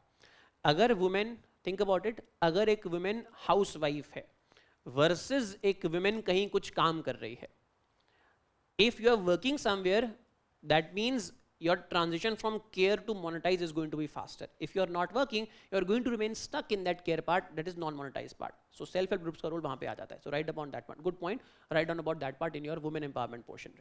ठीक है? Role of self-help groups, women self-help groups especially. All right, let's move on.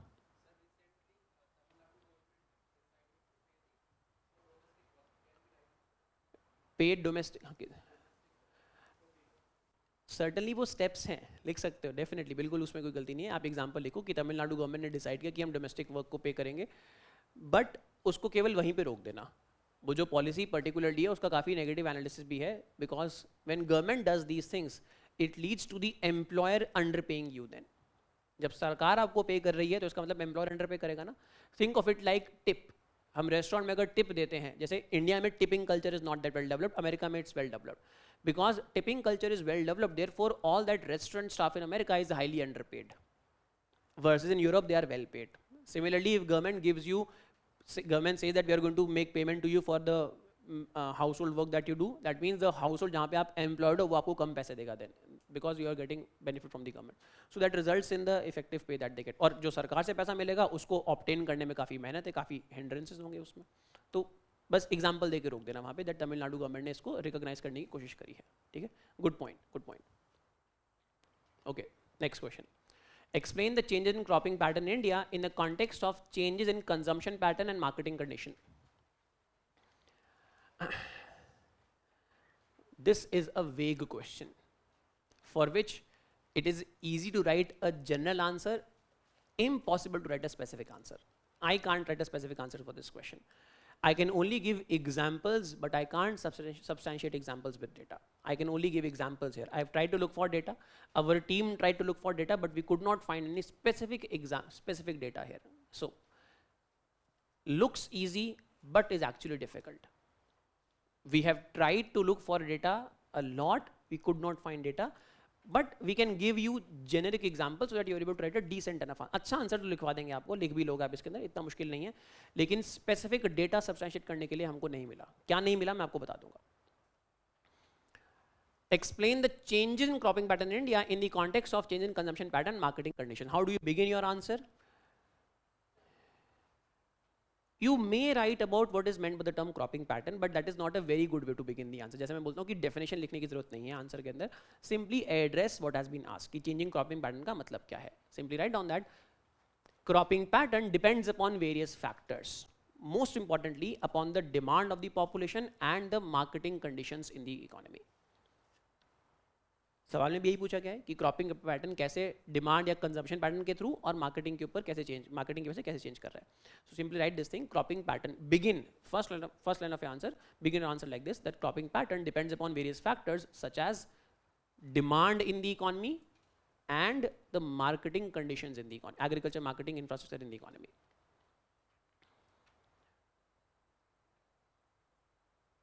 We expect that farmers will cultivate those crops which are high in demand or rising in demand.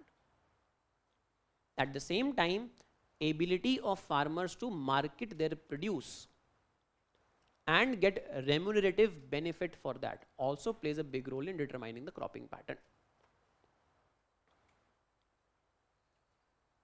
समझ में आया? Repeat करूं? How do you begin your answer? You begin your answer by writing down what is cropping pattern dependent upon. आप लिख सकते हो कि cropping pattern क्या होता है, आप लिख सकते हो, but I don't think so that is a very good way to start your answer. What is cropping pattern? Cropping pattern refers to the dominant crops grown in a region. You have a region, and in this region, let's say 50% of entire cropping area is taken up by sugarcane. So you say that sugarcane is a dominant crop. या फिर यहाँ का cropping pattern है sugarcane and wheat. Sugarcane is the first crop, wheat is the second crop. Hence you say that sugarcane, wheat यहाँ का cropping pattern है. तो ये होता है cropping pattern कि कौन कौन से dominant crops एक region में grow किए जाते हैं. अब हो सकता है उस region के अंदर धनिया भी उगाया जाता हो, लेकिन धनिया would not be part of cropping pattern because let's say very small area is dedicated to coriander in that region. So dominant crops grown in region, they are the ones that constitute cropping pattern. What will be the dominant crops? That will depend upon two very important factors. One, the consumption aspect, and second, the marketing aspect. अब सवाल में देखो क्या पूछा गया है, changes in cropping pattern in India in context of changes in consumption and marketing condition. It was this is something that should be there in your answer. It was expected that cropping pattern would largely be a function of agroclimatic conditions, the climate and the soil. That crops that are suitable to a particular region should be the dominant crops in a region. However, of late, we have seen that crops grown in region are less dependent upon the agroclimatic factors, but more dependent upon the demand and the agriculture marketing practices. Changes in cropping pattern because of consumption pattern and marketing conditions. That means there is this other factor, agroclimatic regions, which is agroclimatic factors, which is expected to be the dominant factor in determining cropping pattern of a place. कि कैसी soil है, कैसा weather, कैसा climate है उस region का. लेकिन उसकी बजाय अब डोमिनेंट फैक्टर क्या दिख रहा है? वो दिख रहा है कंजम्पशन, मतलब डिमांड किस क्रॉप की है, और एग्रीकल्चर मार्केटिंग किसके अंदर पॉसिबल है, ये चीज हमको दिख रही है. So that is how you write down change in cropping pattern. For example, now give examples. Haryana, Punjab and west UP, which are agroclimatically semi-arid regions, should not be growing rice but the dominant crop in Haryana is rice, and that too basmati rice, which is a water guzzling crop. Why that? Explain that point. Explain that it is because that there are agriculture marketing institutions that support procurement of rice at a remunerative price. ये answer केवल और केवल examples का answer है, हमको examples ही देने हैं इस पूरे आंसर में. Give example of a particular crop, that why is a crop grown in a region, what are the dominant factors that determine that why is that particular crop in that region, grown in that region. Rice is not geographically relevant to Haryana, but still rice is grown. Why? Because of marketing conditions of that region. Government provides a remunerative price, government provides facility of assured procurement, therefore farmers cultivate it. So marketing conditions becoming a dominant factor determining cropping pattern. Demand. Oats are not grown naturally in India. Oats are primarily a European and American crop. Maize or corn, not grown in India, primarily an American and European crop. Right? Because it requires less temperature. But the cultivation of maize and oats has increased because of changing consumption pattern in the country. Changing demand, increased demand of such crops, and hence increased area of cultivation under such crops. Coarse cereals, despite being agroclimatically suitable, have less area under them, that is, they don't form part of dominant cropping pattern because there is not enough marketing facilities for those cereals. On the other hand, during last few years, because of increased demand due to health concerns, area of cultivation under jowar, bajra, ragi has increased. Coarse cereal के अंदर area has increased because of increasing demand of these cereals due to changes in consumption pattern. तो इस answer में हमको examples ही example लिखने हैं. कैसे लिखेंगे answer? Give example. For example number 1 basmati rice. Write down cropping pattern is in Haryana is basmati rice, despite Haryana not being agroclimatically suitable for that. Why? Write down the role of marketing conditions there. Oats. India is not naturally suitable to grow oats and maize, but because of changing demand in last few years, increasing demand in last few years, we have started to cultivate these crops, and that too in large quantity. Coarse cereals. Most of the countries suited to grow coarse cereal, but because there was no demand, hence they did not occupy any area. And of late, the demand has increased, as a result of which farmers are now cultivating or allocating more and more area to these coarse cereals, jowar, bajra, ragi. So this is how you write examples there. अब data क्या नहीं है जो मैं बोल रहा था, data ये नहीं है कि पहले कितना एरिया था, अब एग्जैक्टली कितना एरिया इनके अंदर, या फिर एक लॉन्ग टर्म में कितना चेंज हुआ है. हम 1-2 साल के थ्रू हम क्रॉपिंग पैटर्न चेंज नहीं बता सकते हैं, हमको एक लॉन्ग टर्म चेंज बताना पड़ेगा. तो वो डेटा हमारे पास अवेलेबल नहीं है, इसीलिए हम यहाँ पे एग्जाम्पल्स लिखेंगे. Not completely vague, more suitable, but not completely exact also. We'll write such examples here. So structure of the answer. First point, write down what is cropping pattern. Write down what is cropping pattern dependent upon, factors that influence cropping pattern. In that, write down agroclimatic regions, marketing conditions, demand of crops. Different factors have different dominant role to play in determining cropping pattern.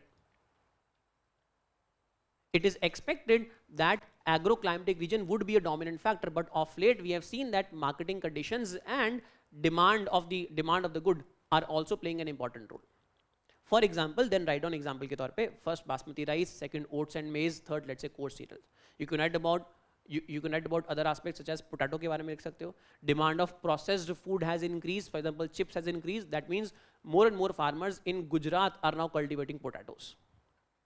A foreign crop, not native to India, but now Indian farmers growing crop as in potato in the country. Why? Because demand of potatoes in the country is increased. So examples लिखने हैं. Examples ही इस answer के necessity part है. So give examples. Give example of, as I said, rice, basmati rice to be specific in Haryana, potatoes in Gujarat, oats and maize in this region, again northern Indian region जहाँ पे cold climate है.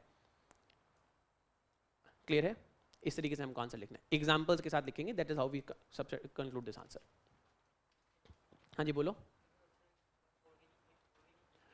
Organic vegetables लिख सकते हो. Again यार वो मैं सोचा था ऑर्गेनिक वेजिटेबल के बारे में बताने के लिए, लेकिन अगेन उसके ऊपर कोई भी डेटा अवेलेबल नहीं है ऑर्गेनिक के ऊपर. हाँ लिख सकते हो एक वेग पॉइंट की the demand of organic crops has increased in recent times. As a result, the area under cultivation of organic crops has increased. लिख सकते हो, एक पॉइंट है, अच्छा पॉइंट है लेकिन थोड़ा वेग है. शुगर केन का तो यार अब केवल और केवल मार्केटिंग है उसका फैक्टर. देख सकते हो, हाँ महाराष्ट्र के अंदर शुगर केन कल्टीवेट होता है जबकि वो वहाँ के लिए सूटेबल नहीं है. विदर्भा में कल्टीवेट होता है क्योंकि पानी नहीं है, फिर भी कल्टीवेट होता है मार्केटिंग की वजह से. लिख सकते हो आंसर इसका. Millets, yes millets is important, millets you should write.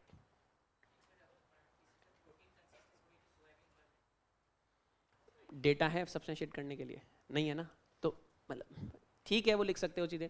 Protein की deficiency, soybean cultivation is increasing. ठीक है, प्रोटीन की consumption is increasing, hence soybean cultivation is increasing. Right all those points examples के तौर पे लिख सकते हो, बट डेटा जब तक नहीं है तब तक मैं थोड़ा वो रहूँगा. नहीं दे सकते, सिक्किम ने ऑर्गेनिक फार्मिंग बंद कर दी.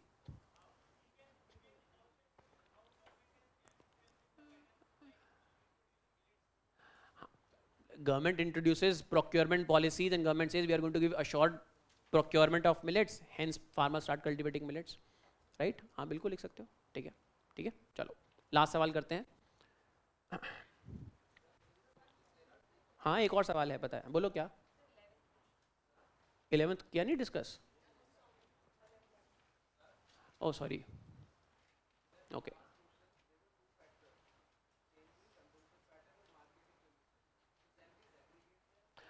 You can segregate them, gives two different subheadings. Change in cropping pattern due to consumption, second change in consumption pattern due to marketing condition. You can segregate them. चलो ये क्वेश्चन फटाफट discuss करते हैं, बहुत आसान सा सवाल है. India's unemployment is mostly structural in nature. Examine methodology adopted to compute unemployment in the country and suggest improvements. Most of unemployment in India is structural in nature. How do you begin your answer? Don't explain what is structural in the first line. A better way to start your answer would be that you write down that unemployment in India is not explained because of absence of jobs or lack of growth. Rather, it is largely explained because of lack of skills. Hence, it is mostly structural in nature. This is how you begin your answer. Then in next line, you write down what is structural unemployment. I'll repeat this thing again. Unemployment in India is not explained because of lack of jobs or lack of growth of the economy. Rather, it is due to lack of skills or skill mismatch of workers and the requirements of the job. Hence, it is mostly structural in nature. Then in next line, you can write down about what is meant by structural unemployment. Structural unemployment is that when workers do not adapt willingly or are stopped from adapting to new skills which make them eligible for new job. That is structural unemployment. Economy's structure changes and the workforce fails to adapt to that new structure. That is अलग तरीके से आप explain करते हो structural unemployment क्या है. Examine methodology adopted to compute unemployment in the country and suggest improvements. क्या methodology है? हम इसको दो parts में लिखेंगे. First broad part and second broad method and second specific method. Write down first methodology to calculate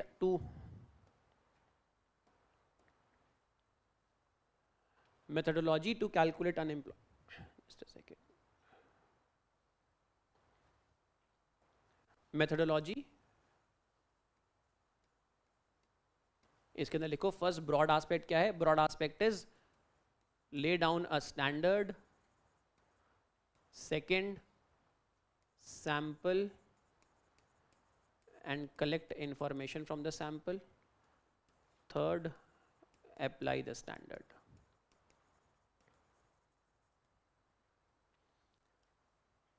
Standard as in what will be considered criteria used to be considered somebody as unemployed.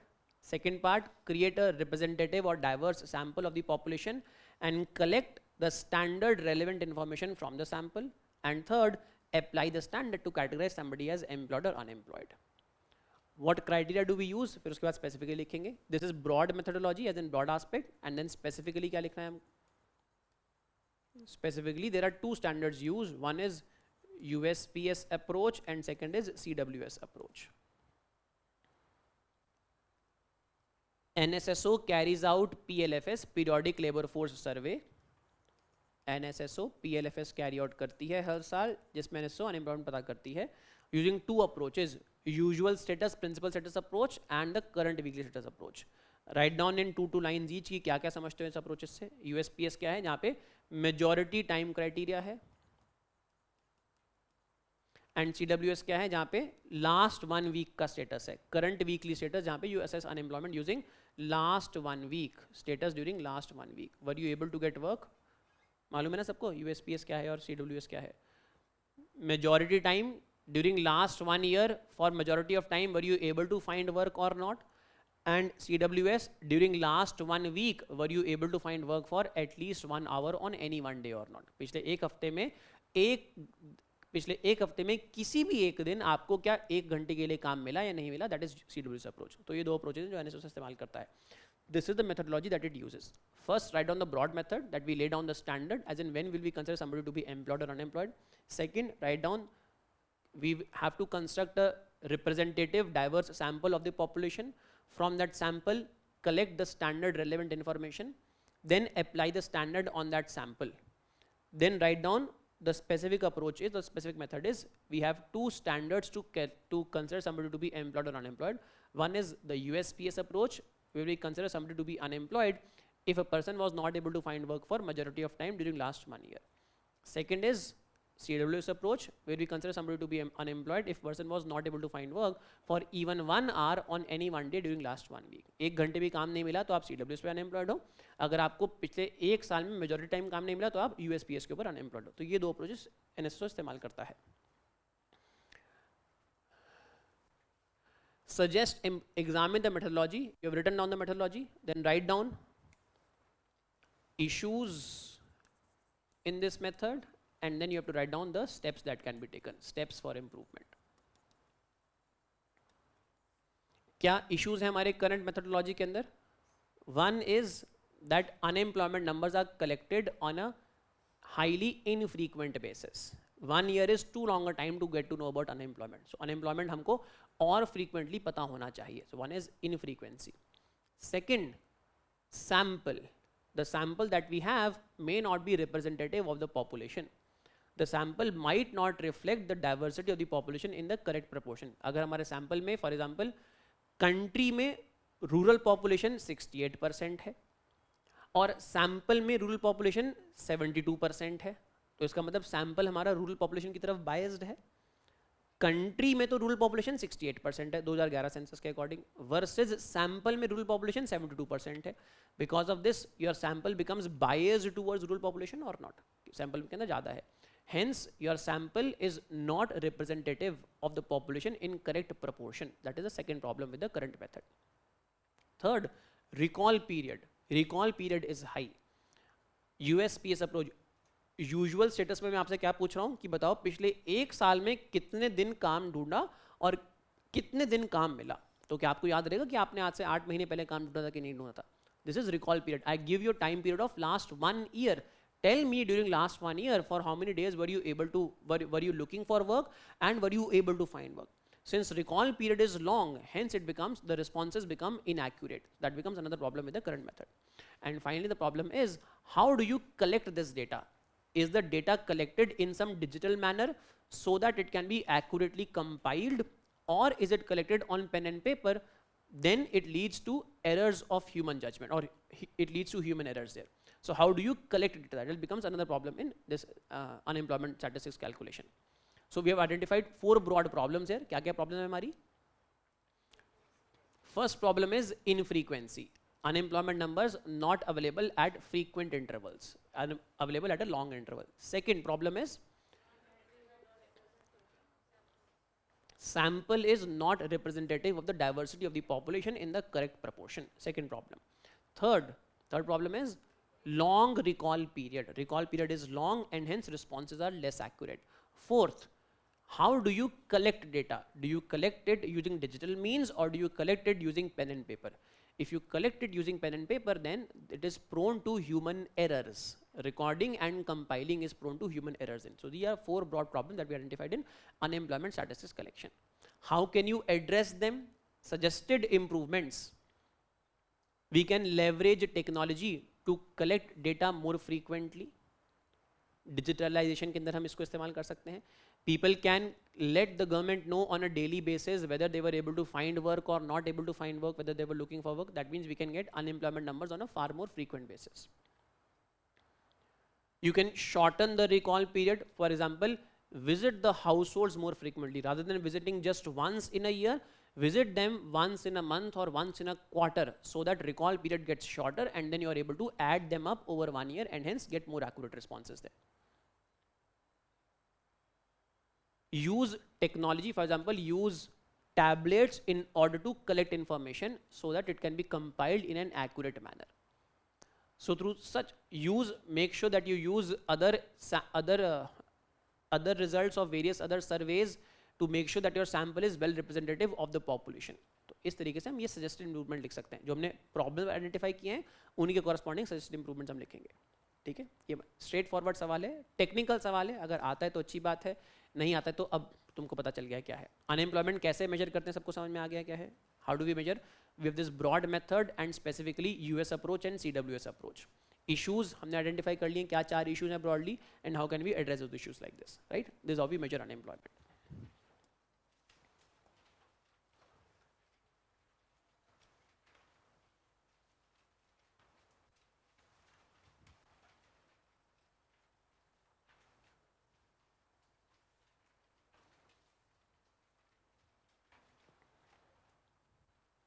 Okay, what are direct indirect subsidies provided to farmers, farm sector in the country?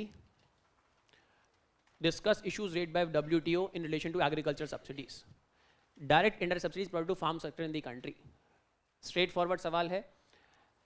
Introduction. First line write down. देखो क्योंकि WTO के ऊपर सवाल है तो we have to write in that WTO aspect only. I'm sure everybody knows about Agreement on Agriculture AOA. नहीं पता तो पढ़ लेना प्लीज, अपने आप पढ़ लेना. अब यहाँ मैं AOA तो नहीं पढ़ाऊंगा आपको, but yes you should know about agreement on agriculture, the agreement with WTO that consists of free and fair trade in agriculture.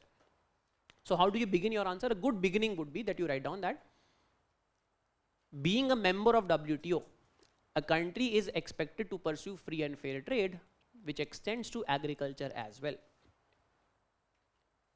Being a member of WTO, a country is expected to pursue free and fair trade that extends to agriculture as well. However, because agriculture is practiced by farmers, which might not have capacity to withstand the foreign farmer, countries provide support to their agriculture in various ways. Even though this support distorts free and fair trade, it is justified in name of protecting the vulnerable. समझ में आया किस तरीके से answer start करना है हमको. Examiner now knows, you know the entire gist of this question. सवाल में पूछा गया है कि सब्सिडीज क्या क्या देती हैं, उनको डिफरेंशिएट करना है, और WTO के एस्पेक्ट में क्या इश्यूज WTO ने रेज किए हैं. Now you have addressed in this introductory part every aspect of this question. Being a member of WTO, countries are expected to pursue free and fair trade, extending even to agriculture. But because agriculture practiced by farmers, which might not be able to withstand exports from other countries, that is which might not be able to withstand free trade, governments provide various measures of support to agriculture.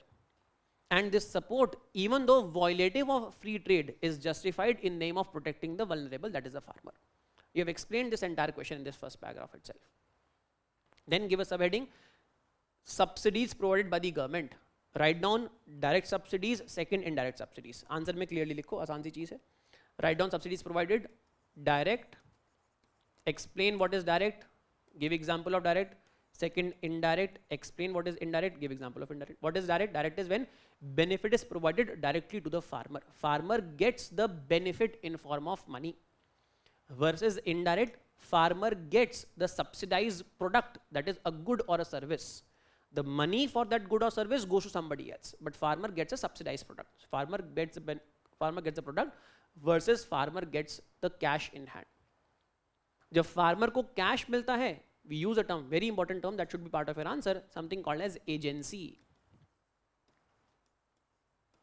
In case of direct subsidies, farmer has the agency, meaning farmer can decide for himself how to use money. Versus in case of indirect subsidies, farmer doesn't have agency, meaning farmer simply gets a subsidized product, can't choose which product to get or not get. Farmer gets a subsidized product itself. तो direct में agency है, indirect में agency नहीं है. तो ये दो parts हमको लिखने हैं. डेफिनेशन अलग अलग जब लिखेंगे we have to write those things. Differentiate नहीं करना कॉलम बना के कि डायरेक्ट ये है इनडायरेक्ट ये है. Simply write down direct subsidies, give definition. Farmer gets the benefit directly. In this case farmer has a agency. Examples are, दो एग्जांपल हैं यहाँ पे.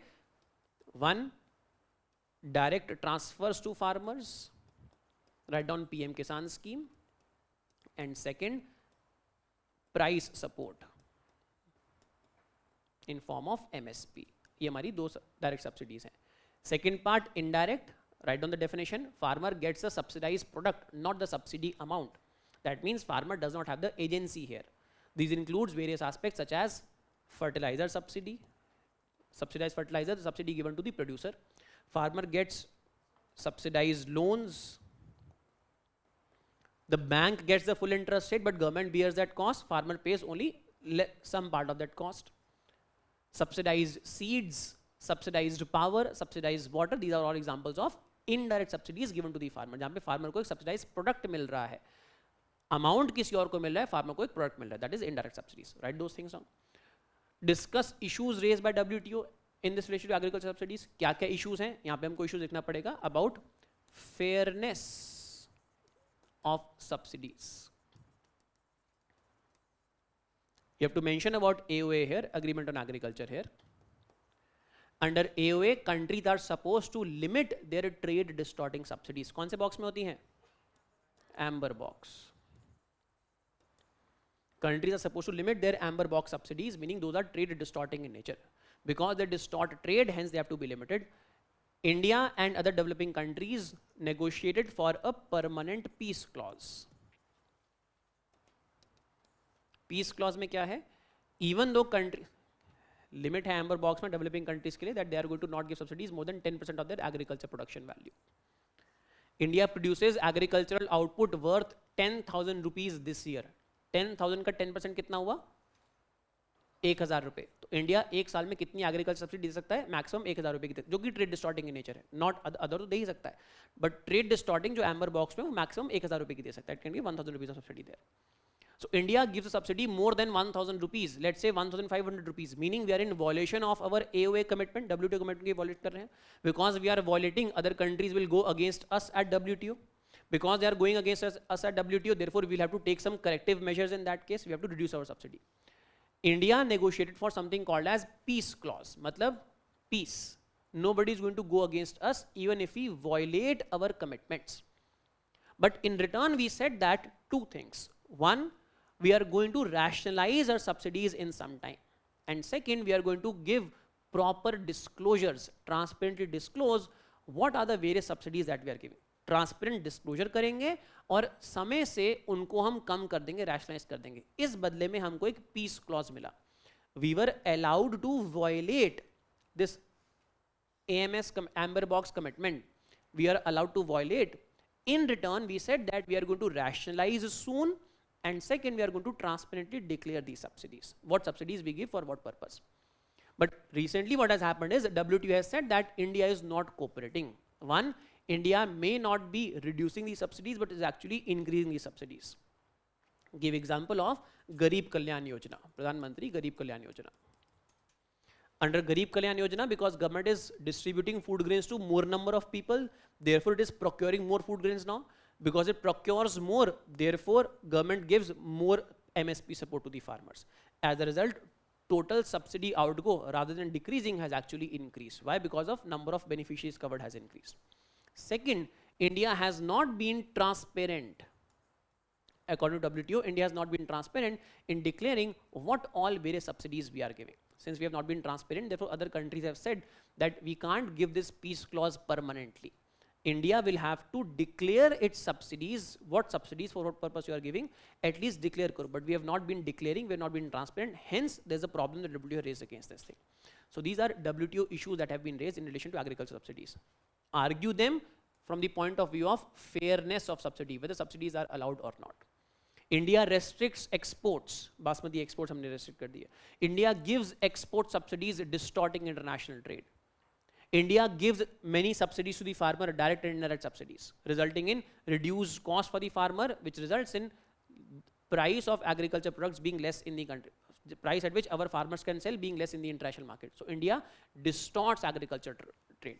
We are allowed to do that. We have this peace clause, but in return, we have to declare what subsidies we are giving in a transparent manner, and we have to promise that we are going to rationalize them soon. We have not rationalized, rather we have increased our subsidies. Give example of GKY. Second, we have not been transparent in declaring that what subsidies do we give for what purpose. As a result of that, other countries do not know how much wheat we are stocking, how much wheat we are procuring.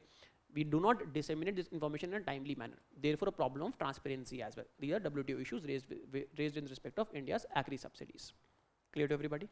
सब question में लिखना क्या है, structure समझ में आ गया, answer का कैसे करना है. First part introduction, the most important thing that what are these agri subsidies, why do we give them under WTO, why do we tolerate them. First part जो हमने लिखा था इंट्रोडक्शन वाला part. Second part simply sub heading direct subsidies definition examples. Second indirect subsidies definition examples. Third sub heading WTO issues dash fairness of subsidies, fairness of support. Then analyze this in this part.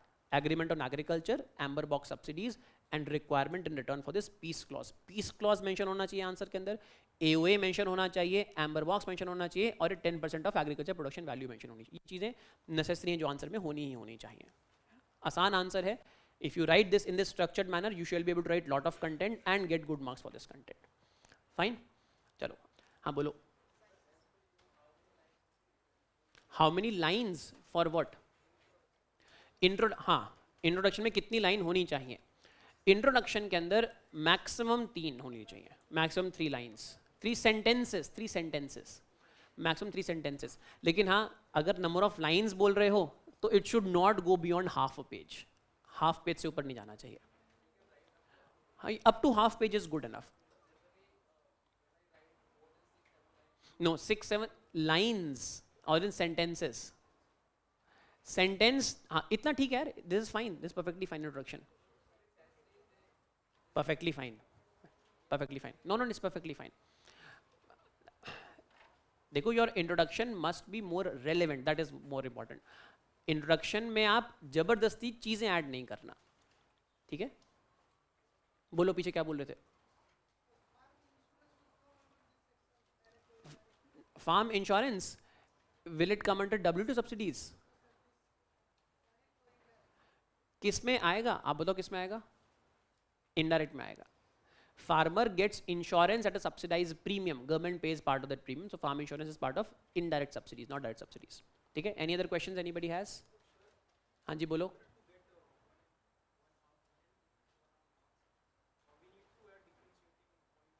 Differentiating point is not the content. Differentiating point is structure and presentation of your answer. It is not the content that differentiates. Everybody, you people have prepared for 1.5 years. You all have same content, similar content. It is the presentation part, language part. अगर आपका language पे command अच्छा है, grammatical mistake नहीं है, structure अच्छे से बनाया हुआ है, जैसे diagrammatic representation बनाया था, अगर वैसी चीजें आपने इस्तेमाल करी हैं, trust me, examiner is impressed. Introduction very very important in your answer. अगर वो चीजें हैं तो you are definitely on way to get those extra 1.5 marks. Fine? All right. Take care everybody. All the best.